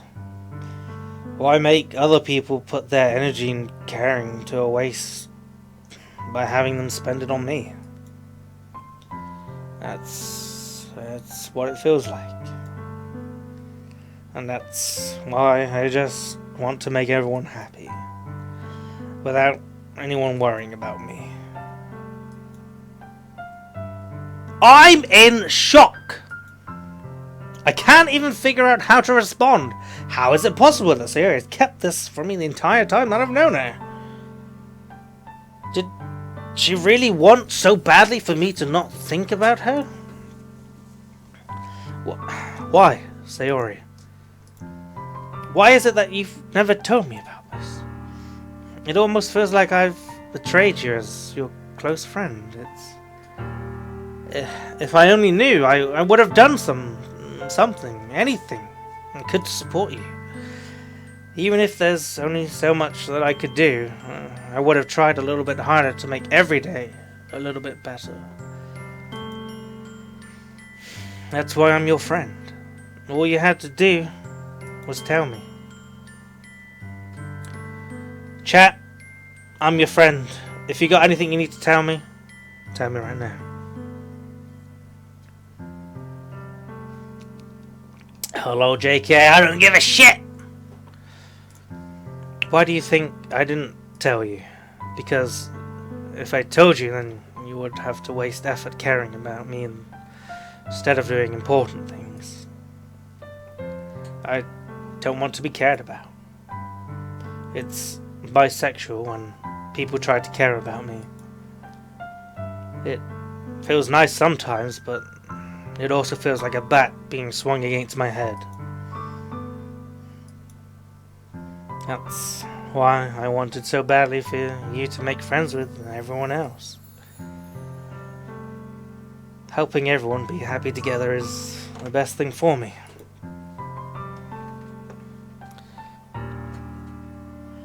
But then I discovered something else too. Seeing you make friends and get closer with everyone in the club. It feels like a spear going through my heart, so that's why. That's why I decided the world just wants to torture me. Every path leads to nothing but hurt. You're right, I don't understand. I don't understand your feelings at all, Sayori, but I don't need to understand. Whatever it takes for me to help you to stop hurting, that's what I'll do. No. Owen-chan. There's nothing. Nothing at all. The only thing you could have helped with is everything you could have done, like it always was. But I was selfish. I finally showed you what a horrible person I am. Tears streaked down Sayori's face. I made you join the literature club because I was selfish. And I was punished by my heart hurting in a way that I couldn't understand. And now that you came here and I made you hurt too, I'm just weak and selfish. That's all I am. And that's why I'm going to accept these punishments. Because I deserve every last one. Without thinking, I once again grabbed Sayori's shoulders. This time I pull her into a tight embrace. Owen-chan. Oh, Sayori. I don't care if you feel selfish. I'm really happy that you convinced me to join the club. Seeing you every day makes it worthwhile enough. Alright, what the fuck is going on in the chat? Good God. If I make friends with everyone else, then that's just a bonus, but please never underestimate how much I care about you. I wouldn't have it any other way. Ooh, Owen-chan. Sayori isn't hugging me back. Despite my arms being wrapped around her, Sayori's arms remain at her sides. She starts sobbing next to my ear. No. Don't do this to me. Please don't do this. Owen-chan. Sayori barely manages to speak between her sobs. I don't know if I'm doing the right thing, but all I want for her is to know that I care. If you have it in it to call yourself selfish, then you have to let me be selfish too. No matter what it takes, I'll figure out what needs to change. I'll make these feelings go away. And if there's anything that you need me to do, then you'd better tell me. I'll get mad if you don't. I don't know.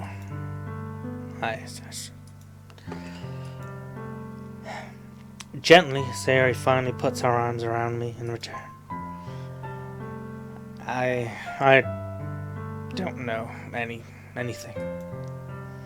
It's all really scary. I don't understand any of my feelings, Owen-chan. It's the only time I'm not feeling nothing is when I'm feeling pain. But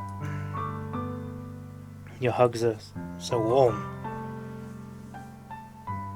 And that's really scary too. Sayori lets me go. As she does, so do I. I let her go as well. The festival is tomorrow. Yeah. It's going to be fun, right? Yeah. How would you like for me to spend it all with you? It's what I want. I promise.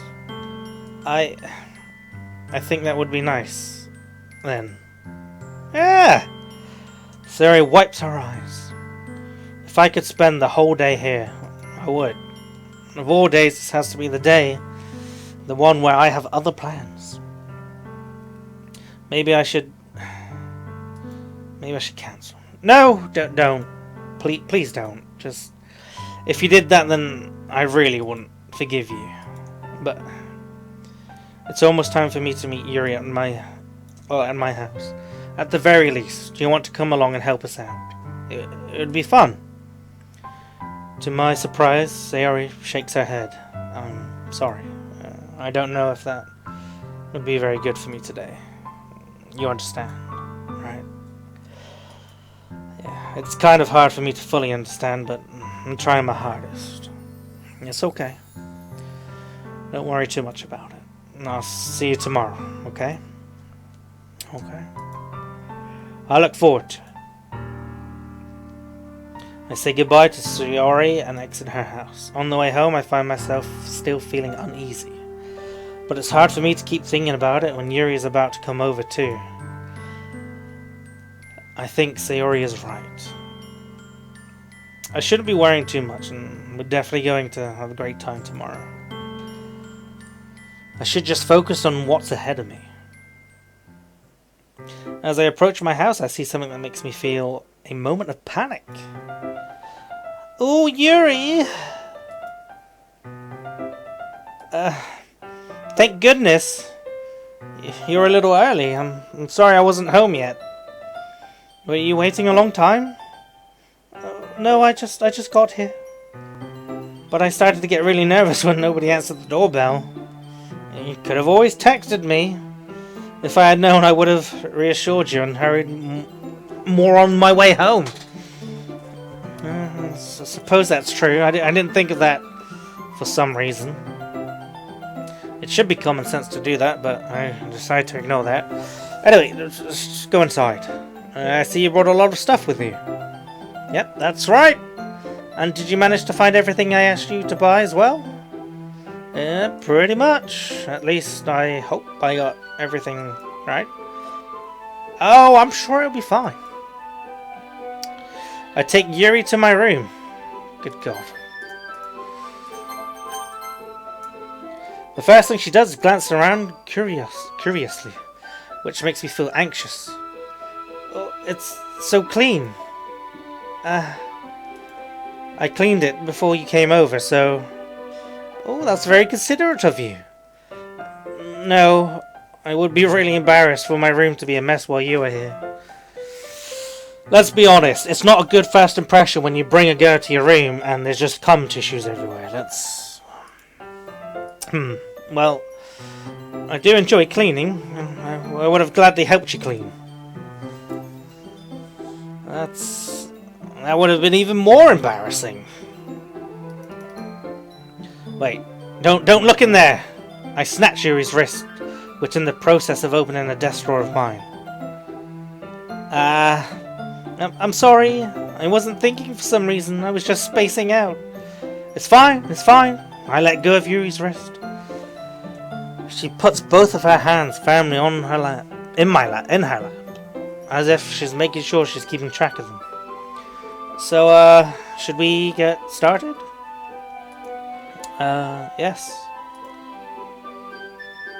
I have a few things planned that you could help me with. Decorations and other atmospheric enhancements. Atmospheric enhancements? You know, mood lighting, aromatherapy, candles.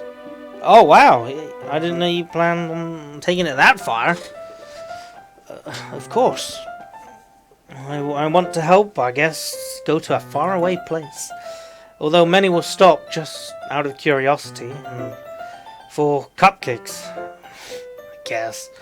I'm determined to provide an experience that will leave them wanting more. That's great! It's easy to forget that you're a pretty intense person. Intense? Yes, that's the best way to put it. Is that a bad thing? No, not at all. It's something that I like about you, actually. Oh, is that so? Oh, bless you. It makes me feel relieved and kind of happy. Yeah, no need to be so anxious. You can relax a little. Relax. I bought some things for relaxation. I was going to use them during the poetry event. Oh yeah? What you got? Well, Yuri rummages through her bag. She pulls out a few candles and a wooden cylinder-shaped object. I did some shopping on my way here, so I happen to have these in my bag. Thank you, Zach. I plan to cover the windows in black paper and use the candles to light the room. I think that would be amazing. Don't. Bye, Dalton! Yeah, that would be really neat. What's the wooden thing now? Oh, this? It's a diffuser for essential oils. How familiar are you with aromatherapy? Not familiar at all. Is that so? It's one of my favourite contributors to a positive atmosphere. Depending on the oils or herbs you use, you can change the mood of the air itself. You can even feel it permeate through your body. Relaxation, positive energy, romance, reflection. It's almost like magic. Yuri takes the cylinder and pushes a switch at the bottom. In just a moment, a thin ray of vapor begins to sprout through a small hole. Vape Niche! Wow, that smells wonderful. What kind of mood is that one for? This is jasmine essential oil. It smells like a sweet and flowery, right? Yeah, that's a good way to describe it. I chose jasmine for the event because it provides more than relaxation. Jasmine enhances your emotions and helps you flow them through your body. You feel warmer and your heart pounds more heavily.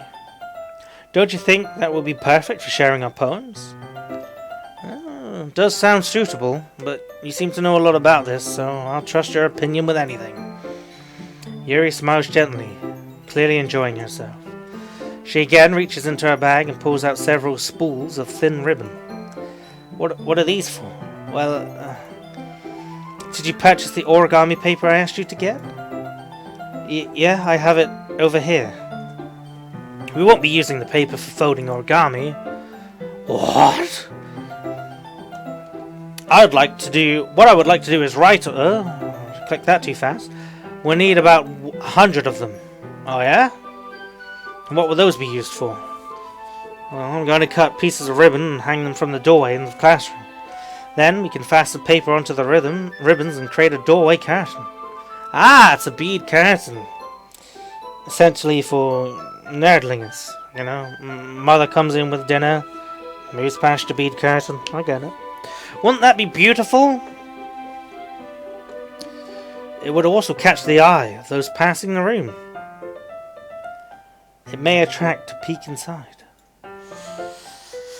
You dropped some frames? Oh, I haven't dropped any frames. We are at 0 dropped frames right now. That's PogChamp. That's really creative. I had no idea you'd be so good at this, Yuri. Is that so? Well, I suppose I do get a little intense, as you put it. Yuri giggles with a red cheek. Oh, bless you! Is it just me, or is she more relaxed when it's just the two of us? Maybe it's the excitement she feels from sharing something that she enjoys. Here's a marker, Owen-chan. You can write any characters you want. I'll help you once I finish cutting the ribbons. Okay. Sitting on the floor together, the two of us get to work. I carefully draw a different character on each paper, doing my best to manage my bad handwriting. Yuri unravels a long strand of red ribbon to her desired length. Then she reaches into her bag once more and pulls out a pocket knife. That knife is strangely beautiful. Thank you for the bits, my friend. The silver handle has an intricate pattern of waves etched into it. The blade itself is gently tinted blue. Oh, that's no ordinary pocket knife. It looks really fancy. Well, embarrassed Yuri looks away. What is it? You're going to think it's weird. Yuri, whatever it is, I have no reason to judge. To each their own, you know? If you promise you won't be weirded out. Yeah, I promise. Okay. The thing is, I'm kind of into knives. They're just so pretty. Oh, she's a CS:GO player? You know, PogChamp. Look, I got a PC right here. Load it up. What it is? 1.6? CSS? CSGO? Which one? I can't help it. I don't know what is. The combination of the craftsmanship and feeling of danger. Maybe. What am I saying? Please don't think I'm weird for this. You're laughing at me. No, I'm not laughing at you. It's just funny how nervous you are. You got about sharing. It's an interesting thing to be into, I guess. But I think it kind of suits you. Suits me? Yeah, it's kind of intense. Besides, it's a really cool looking knife. I can't deny that. It is, isn't it? Yuri relaxes her expression once again. Would you like to hold it? Sure, I'll check it out. Yuri carefully hands me the knife with the handle facing me. I take it and turn it around in my hands. It feels heavy and extremely solid. Where do you even get a knife like this? Curious of its sharpness, I feel the point of the knife with my index finger. Oh, Owen-chan! Why did you do that? I didn't expect it to be that sharp. I barely touched it at all. Oh, it's my fault. I should have warned you. The knife is too late for that. It can cut through skin like it's paper. Oh no. A small drop of blood trickles down the side of my finger. Yuri takes my hand and gives the wound a closer look. She stares at it and noticeably fidgets. If you're squeamish, I'll go wash it off now. Without warning, Yuri puts my finger in her mouth and licks the wound. I feel her tongue curl around my finger. Startled, I instinctively pull my hand back. Oh, please forgive me. Oh, blush. Oh. I'ma take top cheer back. Thank you for keeping the tree alive. Thank you, Zach. I wasn't thinking, Yuri lowers her head, her face burning up. Yuri, that's the most embarrassing thing I've ever done. How could you do something? How could I do something like that? I'm sorry.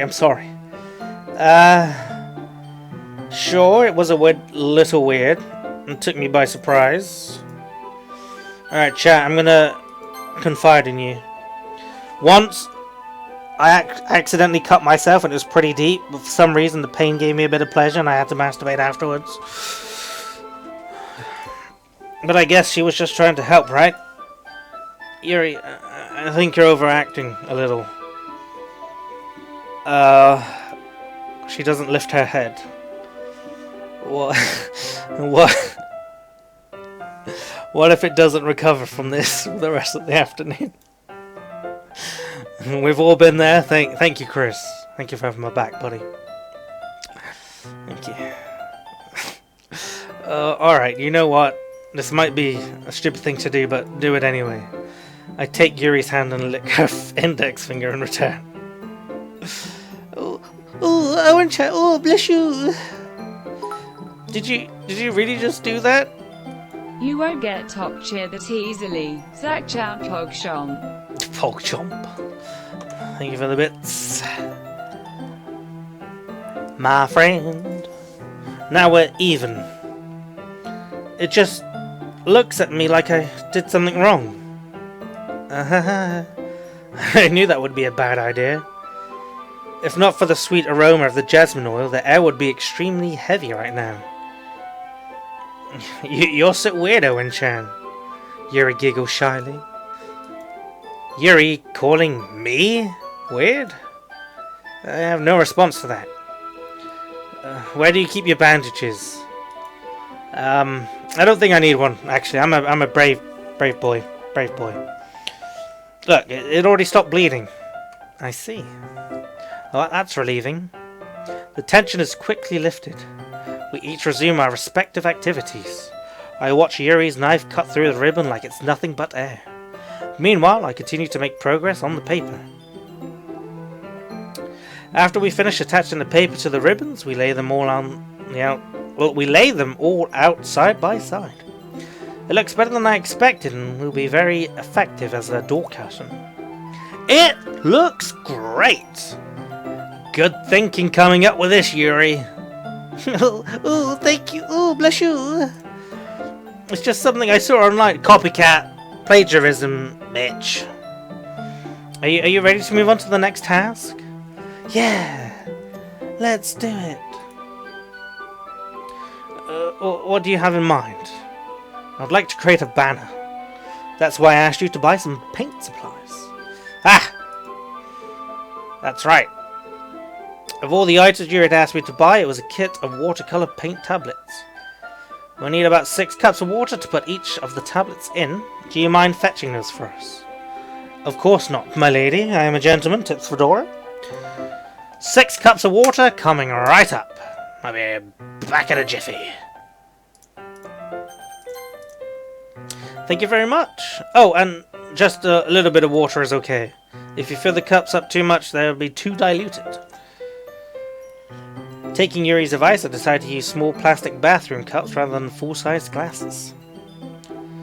I put them on a plate to catch any of the paint that drips, then bring it back into my room. Yuri? Yes? I come in to see Yuri quickly unrolling her sleeve, putting it back over her arm. Nothing. Your face is a little red. Is it too hot in here? Well, it's obviously a bit hot in here because I'm in here, lads. No, not at all. There's nothing wrong. So, let's mix the paint. Yuri huddily dismisses me and takes it upon herself to unwrap the tablets, dropping them into the cups. So, I thought we could do something simple that would, look very nice. I would like to paint a gradient across the banner. Starting with the colours for a sunrise, then daytime, then sunset and nighttime. Once it dries, I'll write an inspirational quote across the banner. We can hang it on a wall behind the podium at the front of the classroom. Neat. What are you going to write? Well, it'll be more fun to surprise you. Yuri smiled. What, is it going to be something ridiculous, like she's my mother? If you say so. After rolling out the banner, Yuri and I kneel on the opposite sides so we don't get in each other's way. Yuri uses a brush and adds a few dots of different colours across the banner to serve as a colour guide for when we paint. This kind of reminds me of elementary school. Painting on a banner with watercolour feels a lot like art class projects we had back in the day. It's relaxing. I'm sorry if this feels too childish. No, I didn't mean that. It's kind of fun, you know? Yeah. It's fun. I'm glad you feel that way too. Yuri stops painting for a moment, thinking to herself. For me? I don't need to go out and do crazy things to have fun.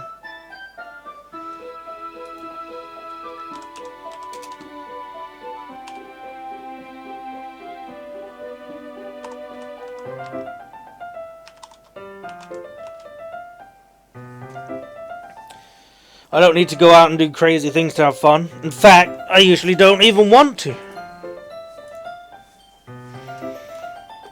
I don't know if Shrimp deserves to be banned, but I saw him get time out more times than one, and so I just banned him. It's just like when I could spend that one time with that person.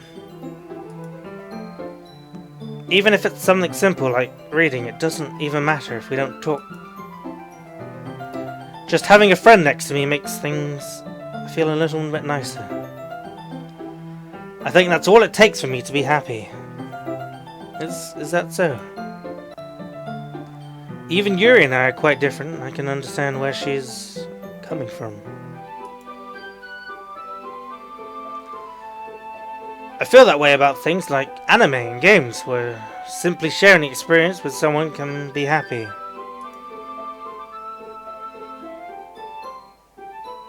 I think I feel the same way. Yuri smiles gently. I knew you'd understand.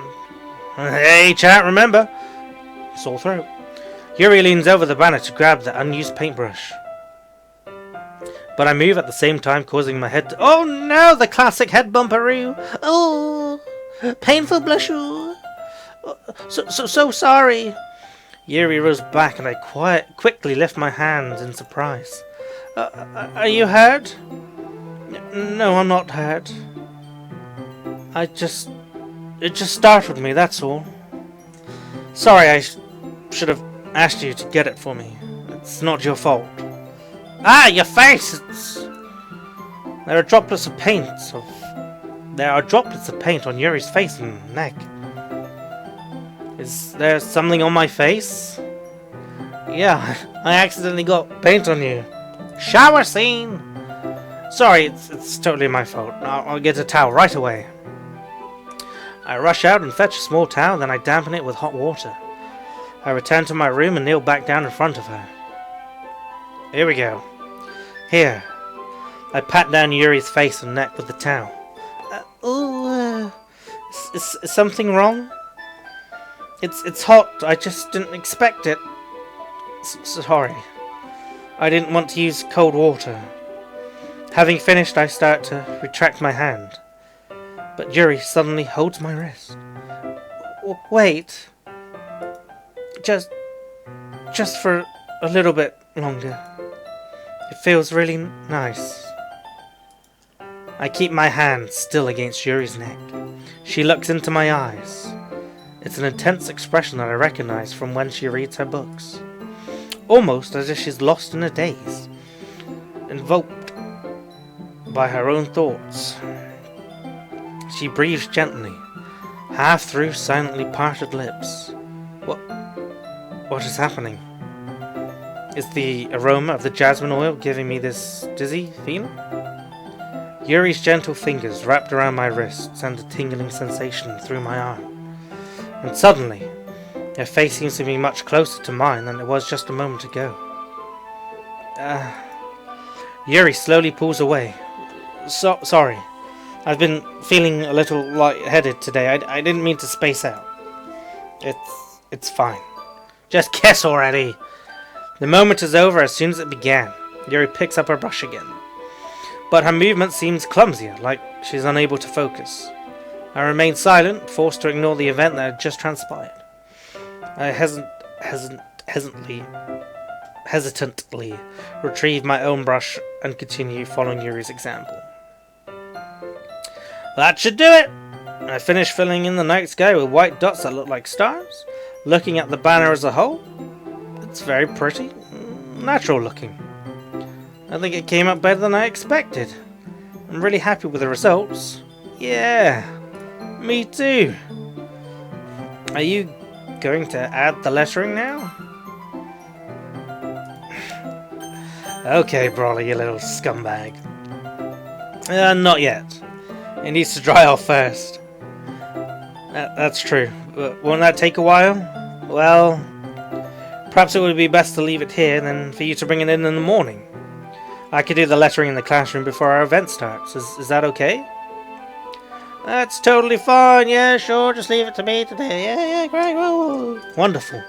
In that case, I don't think there's anything more for us to do here. You say that like you're glad it's over. Well, I was wrong to assume that you were at least enjoying yourself a little bit. No, it's not that. I'm just glad we managed to get everything done. I see. I am too. I was a little concerned about time. I needed to start making dinner soon. So, you don't have any time left? I was secretly hoping you had extra time after finishing work.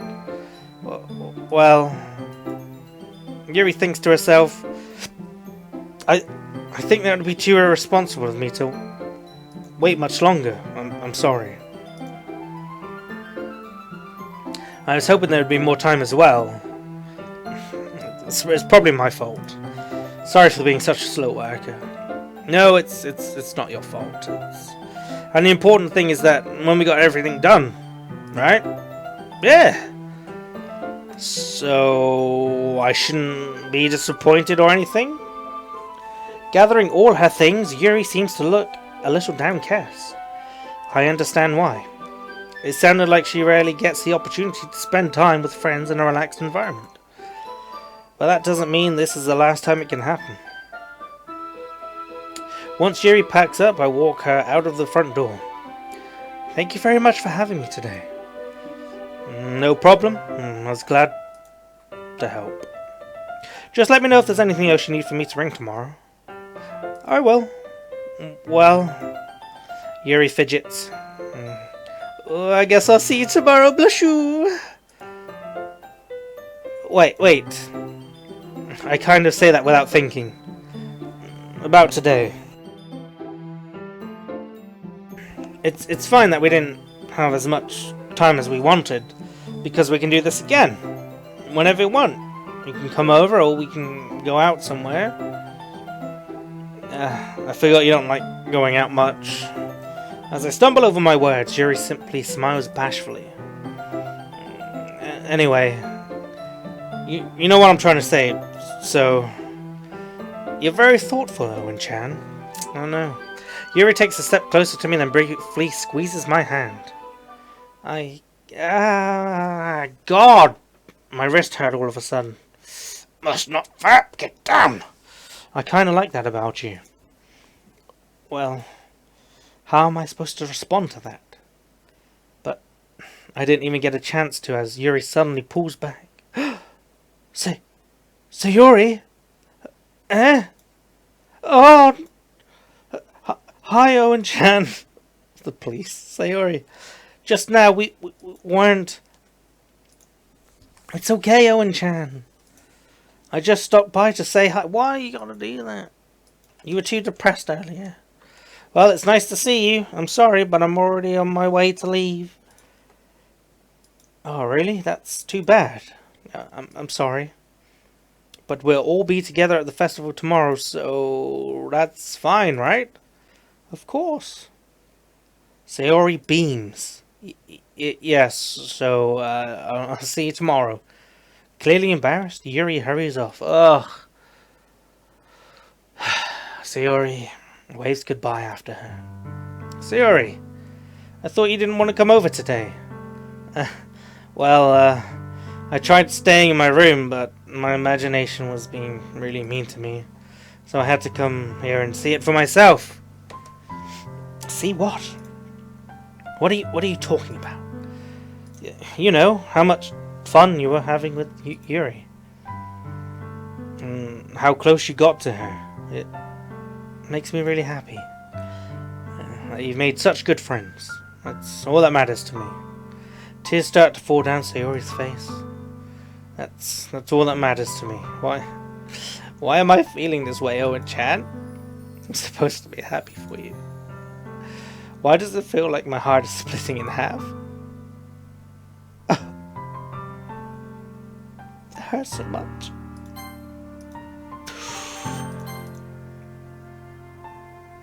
Everything hurts so much. It'd be so much better if I could just disappear. Sorry, don't say that. It's true, Owen-chan. If I wasn't here, then you wouldn't have to waste your sympathy on me. You wouldn't have to put up with me being selfish. Monica was right. I should just... Monica? Monica was right about what? Sayori. What I said before is true. I'm not going to let this continue. Caring about you like this isn't the burden your mind is making it out to be. It's something that makes me very happy. It's something that I wouldn't trade for anything else. So, even if it takes an entire lifetime, I'm going to be by your side until you don't feel any more pain. But Sayori looks away. I put my hand on her shoulder to reassure her. I'm scared, Owen-chan. Am I actually really crying? No, I have no emotion. I kick puppies and squish kittens' heads. No emotions. What are you scared of, Sayori?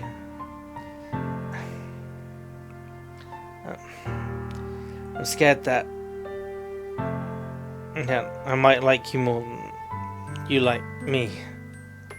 Sayori. This isn't true, is it? I was weak and started to like you too much. I did this to myself. Is that why I'm... Look at the chat! Slagging me off! Good God. It was a joke, chat. I pet kittens and doggies. As far as you know. I like you so much that I just want to die. That's how I feel. And... That's enough, Sayori. I don't want you to hurt anyone. I slide my hand down Sayori's arm and squeeze her hand in my own. Do you remember how I said I always knew what's best for you? Do you still believe me? Wordlessly, seriously nods. Even if you don't understand all of your own feelings, I know what you need the most right now. And that's what I'm going to give you.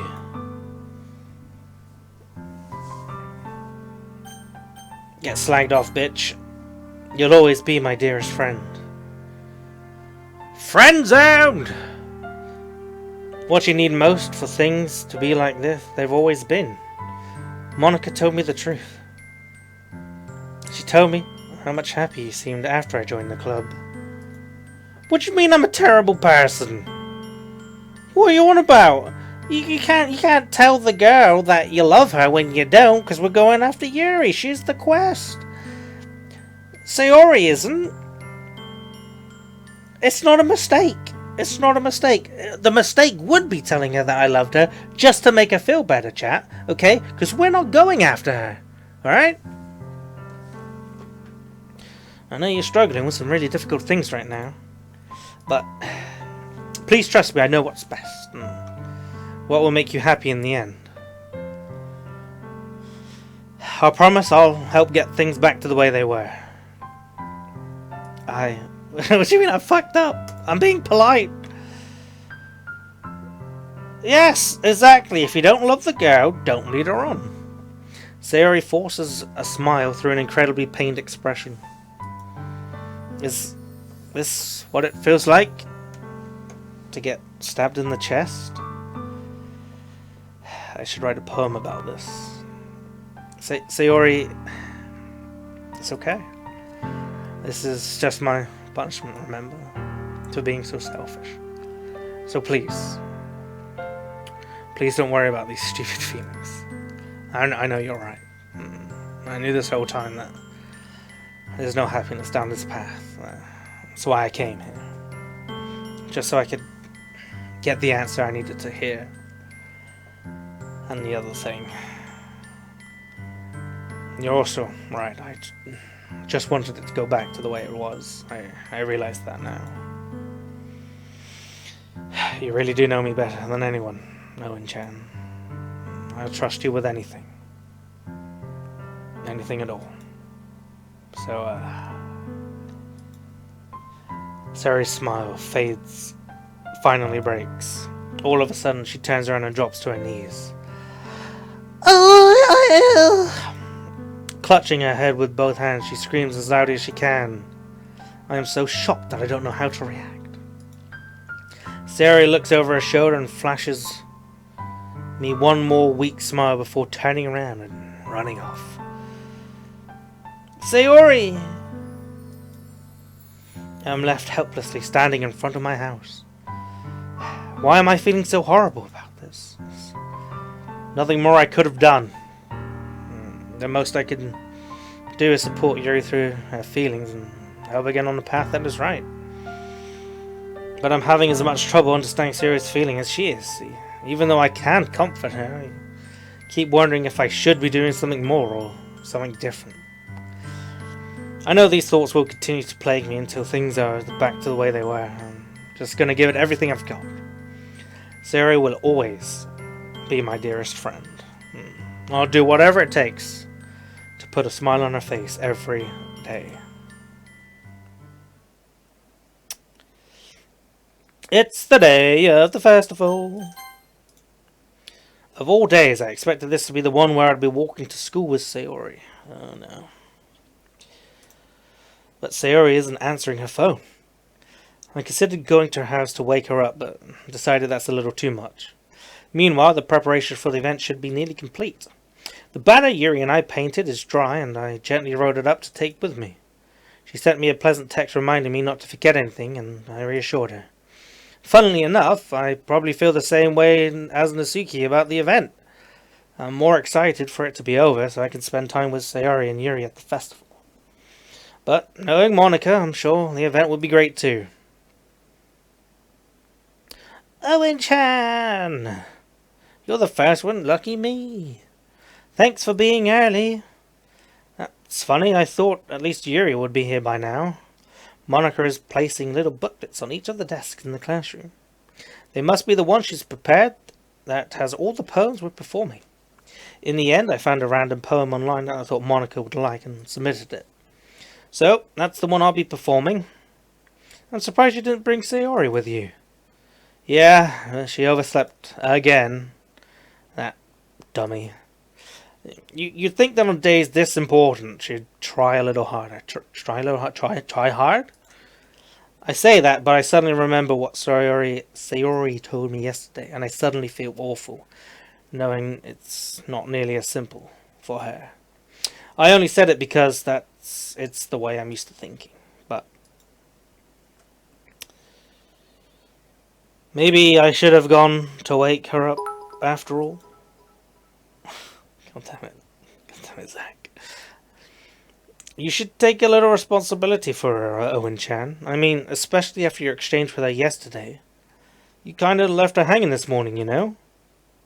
Exchange? Monika, you know about that? Of course I do. I'm the club president, after all. But I stammer, embarrassed. Goodbye, Taz. Kissy kissy. Did Sayori really tell her about it that quickly? Or how I basically turned down her confession? That makes me seem like the bad guy here, but I'm the only one who knows what's best for her. Right? Jeez, you don't know the full story at all, so don't worry. I probably know a lot more than you think. Monika is being as friendly as usual, but for some reason I felt a chill down my spine after hearing that. Hey, do you want to check out the pamphlets? They came out really nice. Yeah, sure. I grabbed one of the pamphlets laid out on the desks. Oh yeah, they really did. Something like this would definitely help people take the club more seriously. Yeah, I thought so too. I flipped through the pages. Each member's poem is neatly printed on its own page, giving it an almost professional feel. I recognized Natsuki's and Yuri's poems from the ones they performed during our practice. What's this? I flipped to Sayori's poem. It's different from the one she practiced. It's the one that I haven't read before. Percent. Get out of my head, get out of my head, get out of my head, get out of my head, I get it, yeah, get out of my head. Get out of my head before I do what I know is best for you. Get out of my head before I listen to everything she said to me. Get out of my head before I show you how much I love you. Get out of my head before I finish writing this poem. But a poem is never actually finished, it just stops moving.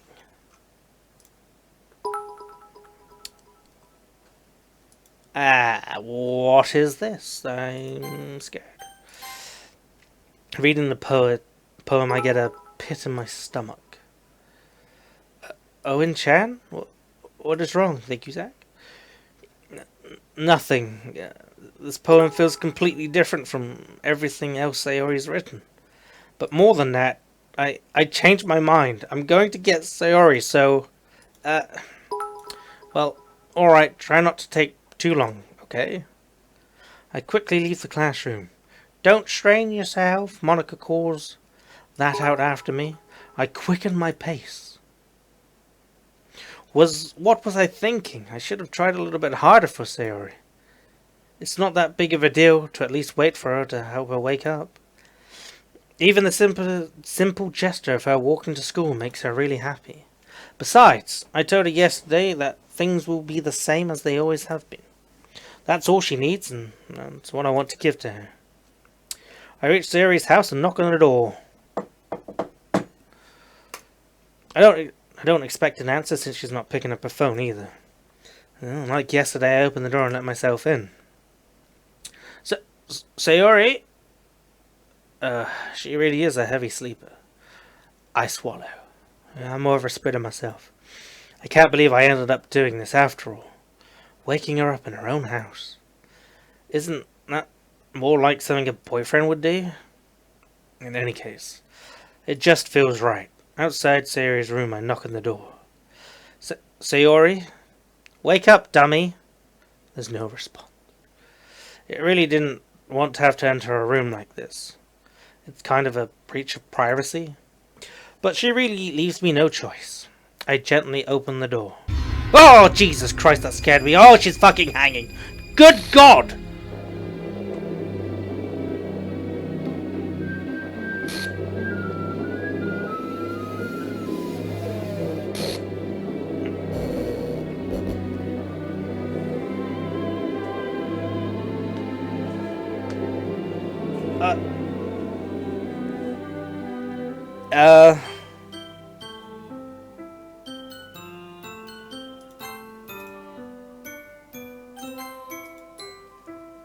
What the hell?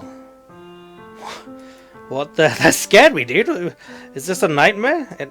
It has to be. This isn't real. There's no way this can be real. Sayori wouldn't do this. Everything was normal up until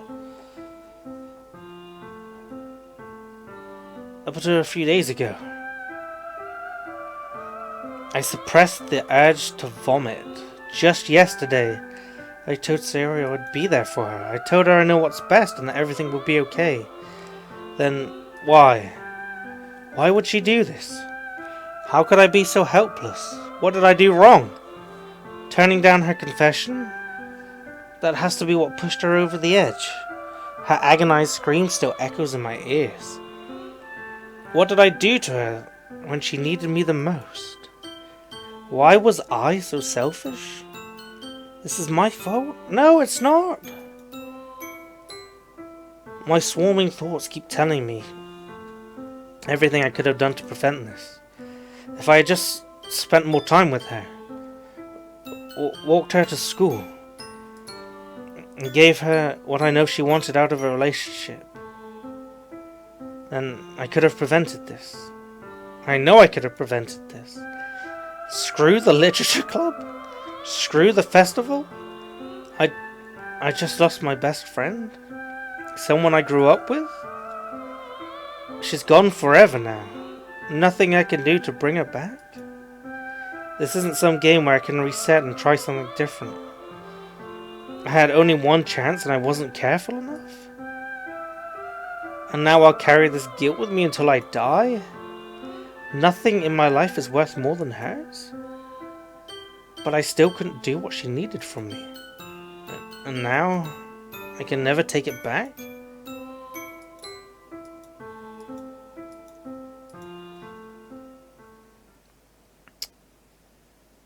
What the fuck, dude?